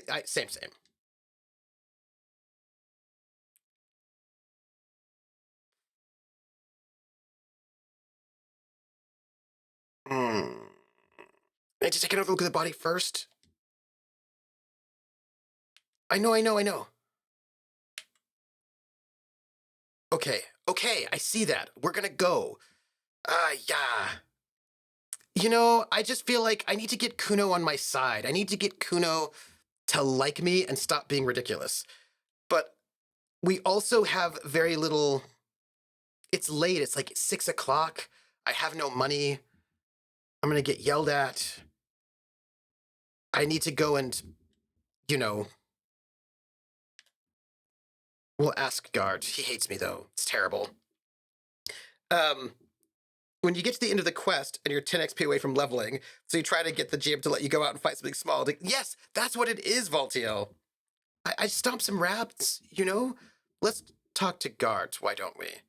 He likes me. He doesn't like me. He hates me, but it's cool. I'm going to 9:30. Yeah, I seem to be in need of a fridge.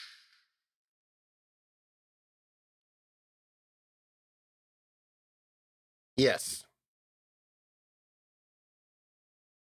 Uh,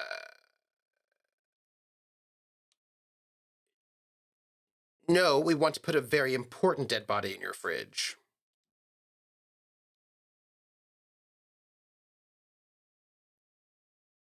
Why?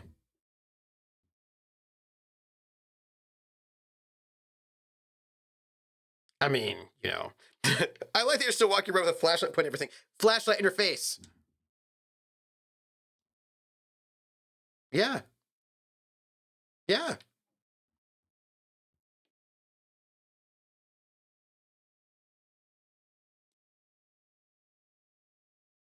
Okay. Goodbye. I'm going. We're leaving right now, and I've got a flashlight. I just, I feel like this guy doesn't like me, and I think that's mean. I didn't do anything. That probably might be part of the problems.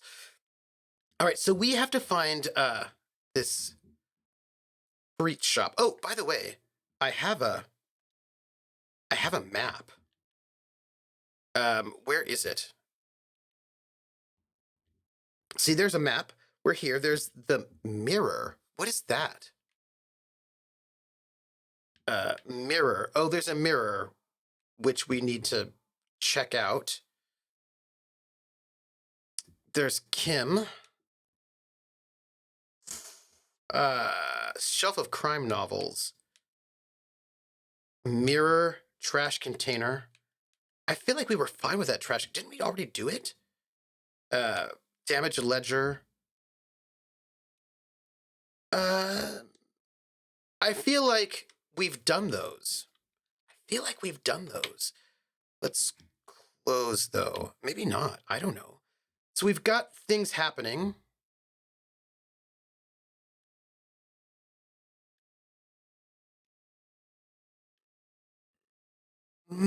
So these things, they are just hanging out now. You know what? I'm not worried about it. Let's not worry about it. Let's see if we can find, Oh, hey, what was that?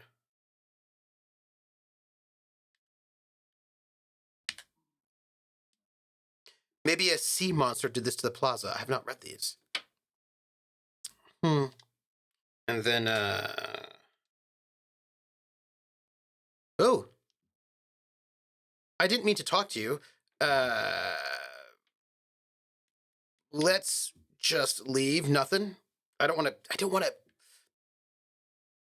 So, by the way, I'm just gonna tell you my logic here. There's a staircase that's down there and clearly calling, but the staircase brings me to a new level, and I'd like to clear out like one level completely before I move on to something else. It makes me feel like I don't forget anything. That's just kind of like a, hey, I think that's the freak shop, which is not the same thing as a freak shop. Oh, a racist lorry driver. Um, you can only do one song word associate per stream. I know, but I don't go forever. Schmutz, you have a flashlight, and I'm not afraid to shine it in your face. Whoosh, whoosh. Oh, that's right. The mirror is up in my room. Let's see. The remark isn't addressed to you. It's addressed to the lieutenant. Oh, you don't. Okay. Uh, why are you addressing my partner like that? Oh,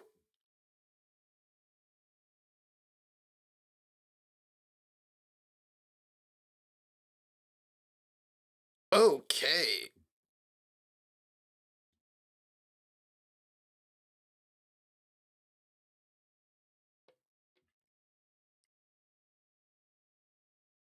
Yeah, you tell him.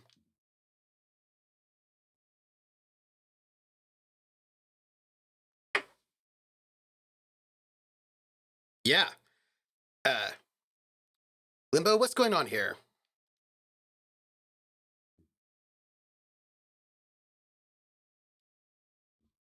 I don't think it is. Yeah.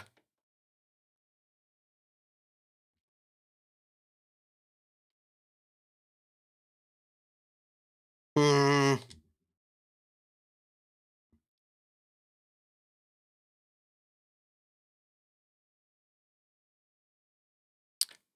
Kim has got some feelings.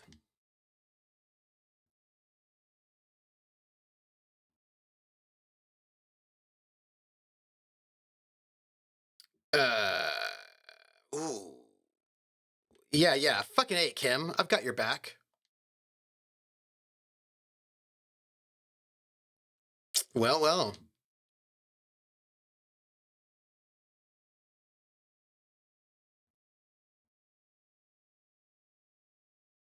Ooh. He waits impassively, cigarette smoldering between his fingers. This guy. Um. So I found this mug in the trash. Is it yours?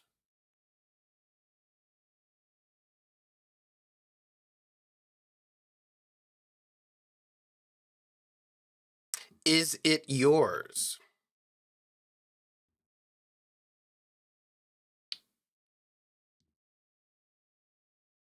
Hmm. What are you hauling?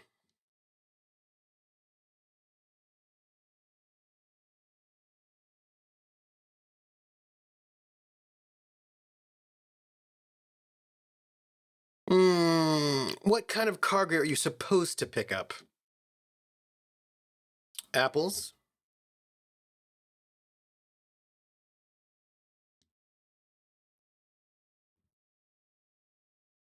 I don't think so. What was that argument all about? Uh huh. Wow. Wow.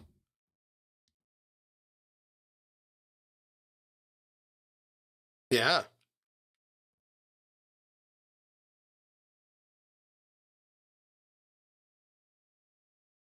Ah, right. So you're just a racist. That makes sense. Uh huh. Really?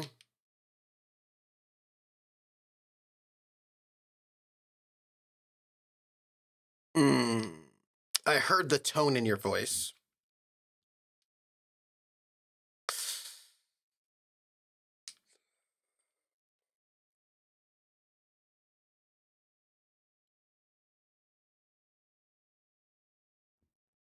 Yeah, I can really tell you're a prime example of superior design.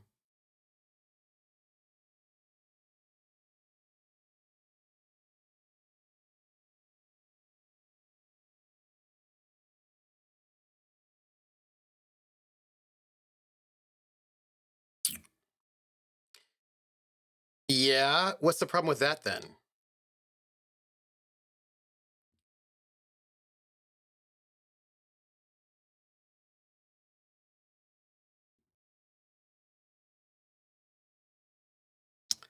Wait, I'm gonna say uh huh.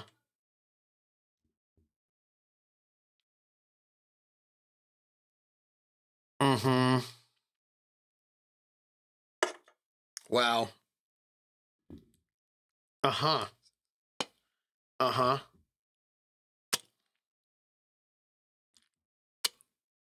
Mm hmm. Mm hmm. Yeah, I'm not down with this. Why don't you go fuck yourself?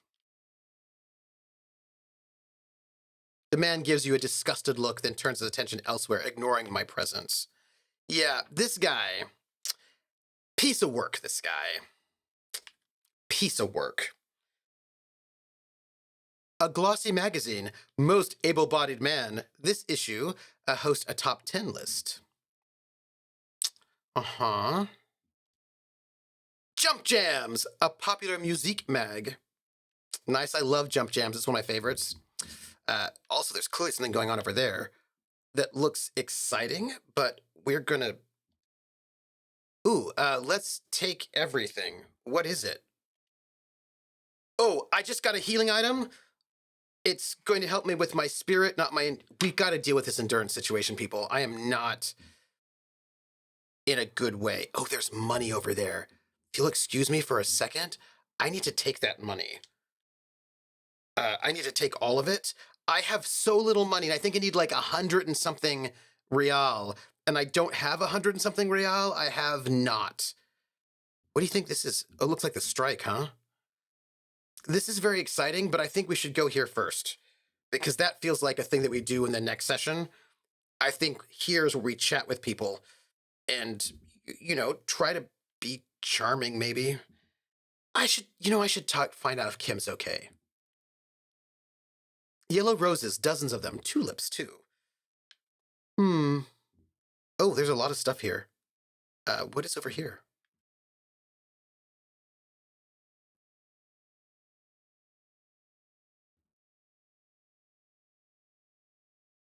What is this machine?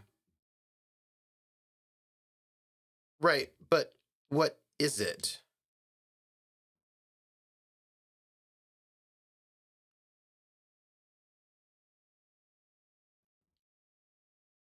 Oh, thanks. I see. And how do I pick up tear for the tear machine?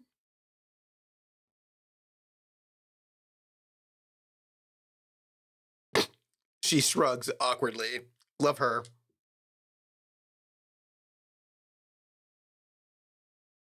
She points outside.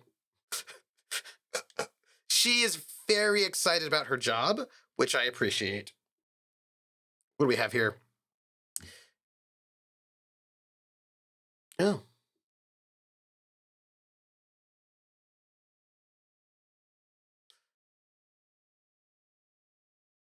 So this is where we're going to store a dead body. She didn't stop reading to tell you. She did not. She's just like,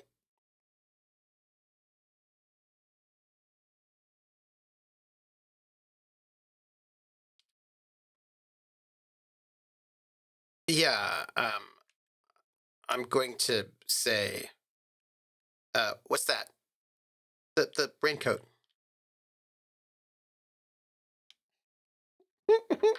The girl leans over the counter to see what you're referring to.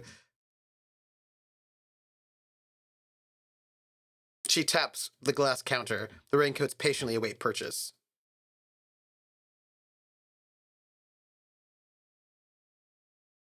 You know, I don't need to steal a raincoat, especially because I don't need to steal a raincoat. Although there's a lot of stuff back there. What is this stuff?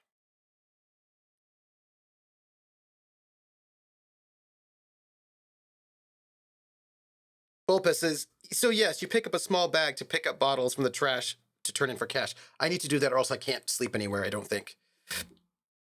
Oh.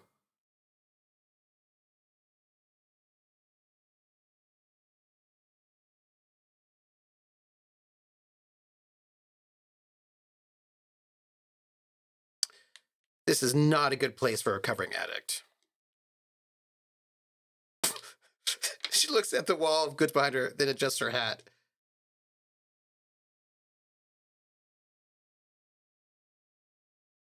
Wow.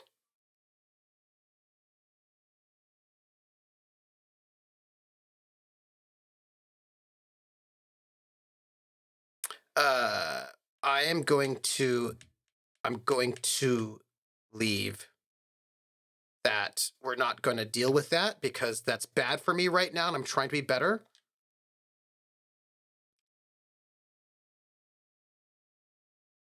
Oh.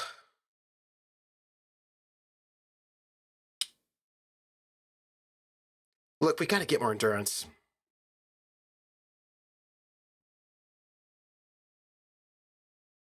Okay.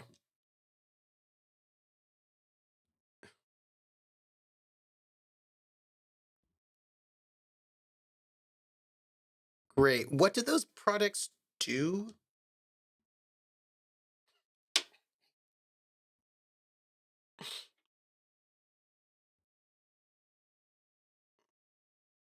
Mm-hmm. Mm-hmm.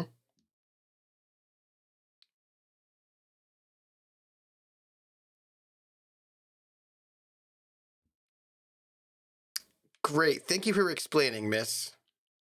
Yeah, I don't know what these things do. I'm not going to spend the very little money that I have on those things because I don't have money and a melancholy pop song plays on the radio for my karaoke. The tooltip tells you. Oh, all right. Well, let's see. At least we can learn. Plus one health. Okay. Ooh, hypnogamma sounds like a benzo like Valium or maybe like an antipsychotic.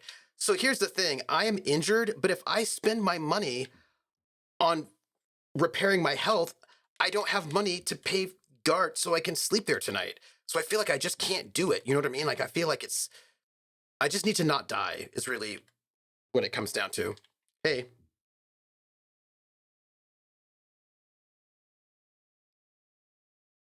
She returns to her magazine. I feel like she probably won't care if I put a dead body in her fridge. Oh, what is that magazine you're reading? Yeah. She looks at the cover, boasting a colorful photo of two girls kissing.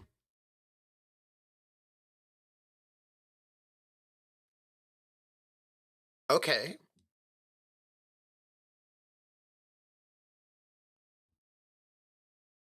Ooh. Uh. Uh. Forget about all that. What is this? Fashion police feature?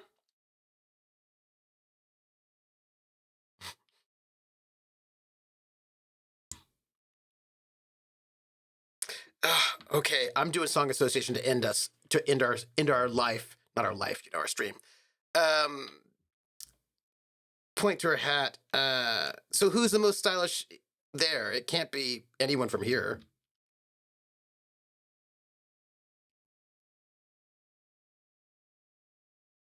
Hmm.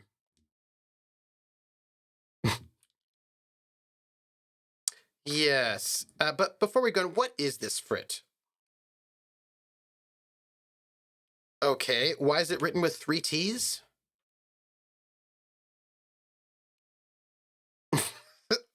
She chews on her gum with disgust. I like her.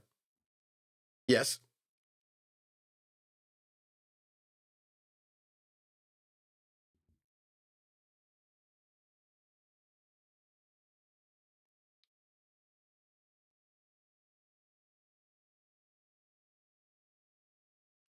Fair. So let's proceed. I have some questions for you.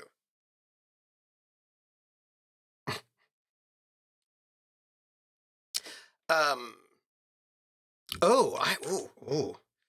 Um. Does Frit have a warehouse in the back of the Whirling in Rags?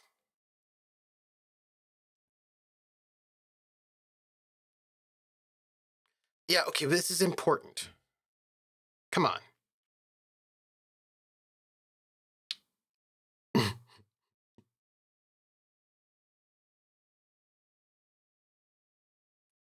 She turns back to her magazine without waiting for you to respond. Do you have a fridge? She nods toward the buzzing machine in the corner. Um, I need to store a corpse there. Uh, well, no, I'm not joking. I need to store the corpse of the hanged man in your fridge.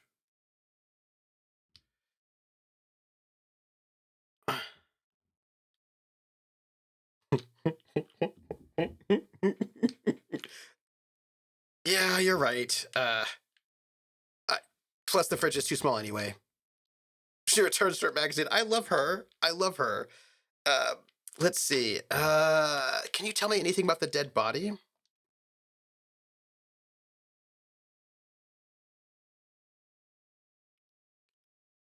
Do you know the man who died? Not really. Does it mean you knew him a little? Okay. How long has it been there? You are not okay. So what do you think happened? Okay.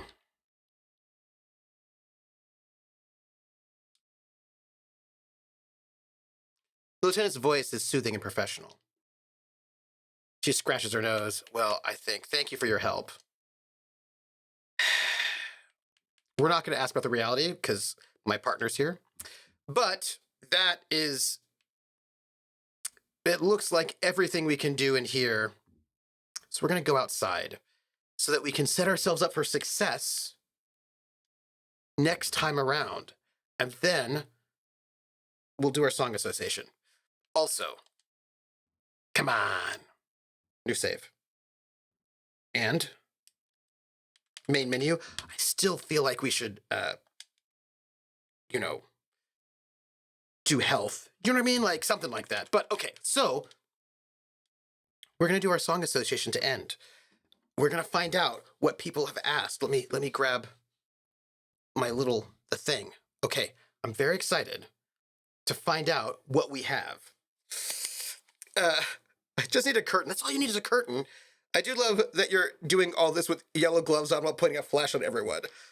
Yeah, I do have 90 cents, but I only have but I owe like 100 and something to this guy. And if I keep spending my money, then I'll never have enough to pay off my debt. You know what I mean? And maybe we can find like some kind of medication somewhere out in the streets, in a trash can, perhaps. Something like that, you know, like something. I mean, I can't. Yeah, I'm hoping that we can find trash aspirin. You don't have to pay it all off. I don't. Well, that'd be good to know because, like, it's bad. We might go in there. So, here's what we're gonna do. Trashperin. Trashperin. We have 5. We have 5. Here's We're 100 in the bits. money. It might. It might, because as they say, thank you.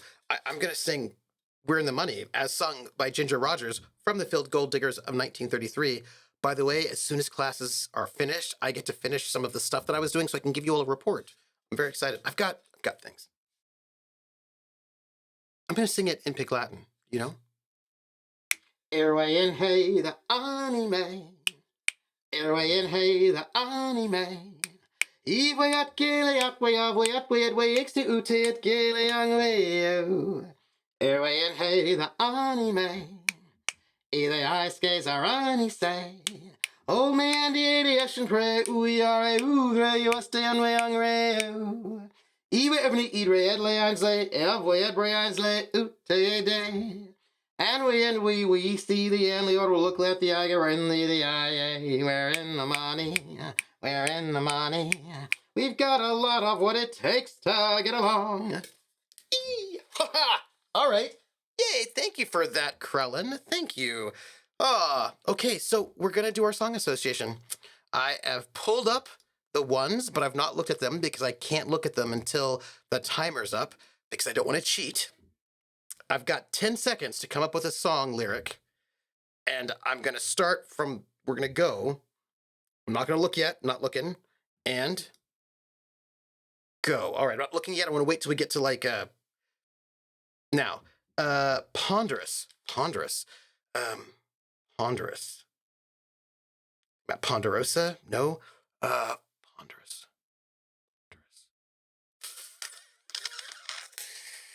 I did not get it. Okay. 35 for the next one. Tuesday. Ruby Tuesday. There's that song, right? Ruby Tuesday. I don't know how the rest of the song goes, but that's the song. There's one. It's called Ruby Tuesday. That's one. Okay. Concert.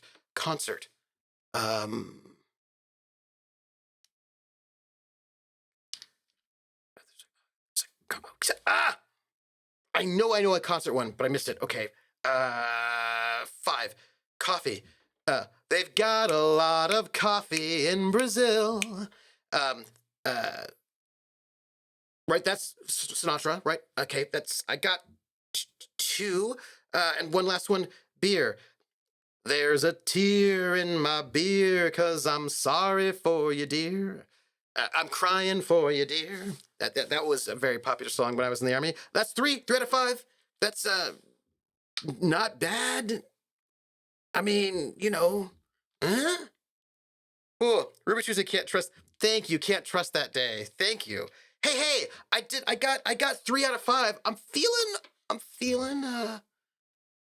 pretty good about that one. Those were some good ones. I have to come up with concert though. I feel like there's like a Beatles song. Does For the Benefit of Mr. Kite have the word concert in it? I think not, because that's like no. Does Sergeant Pepper's have concert in it? Sergeant Pepper's Lonely Hearts Club Band. Maybe not. Oh, anyway, I'm gonna be thinking about that one. I got 60%. That was better. I was thinking of the Wimpy song, I'd Gladly Pay You Tuesday for a Hamburger. Oh, that's a good one. The video for Ponderance. Oh. Hey, look, I gotta tell you, I love this, and so I want to thank you for giving me some challenges. That makes my life very, very happy. And I hope I will get better. I will do better next time. But I'm like, I got 3 out of 5. All right, so let me see. That's the end of the stream.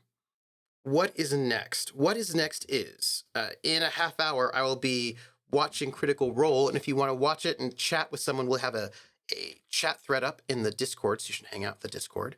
tomorrow at 7 p.m. Eastern will be the Gamblers Are Traveler Pirates of Drynex campaign. And that's very exciting. We're going to find out what they do in the situation that they're in, which is if they want this war to go through, they're going to have to let a village a city get slaughtered. And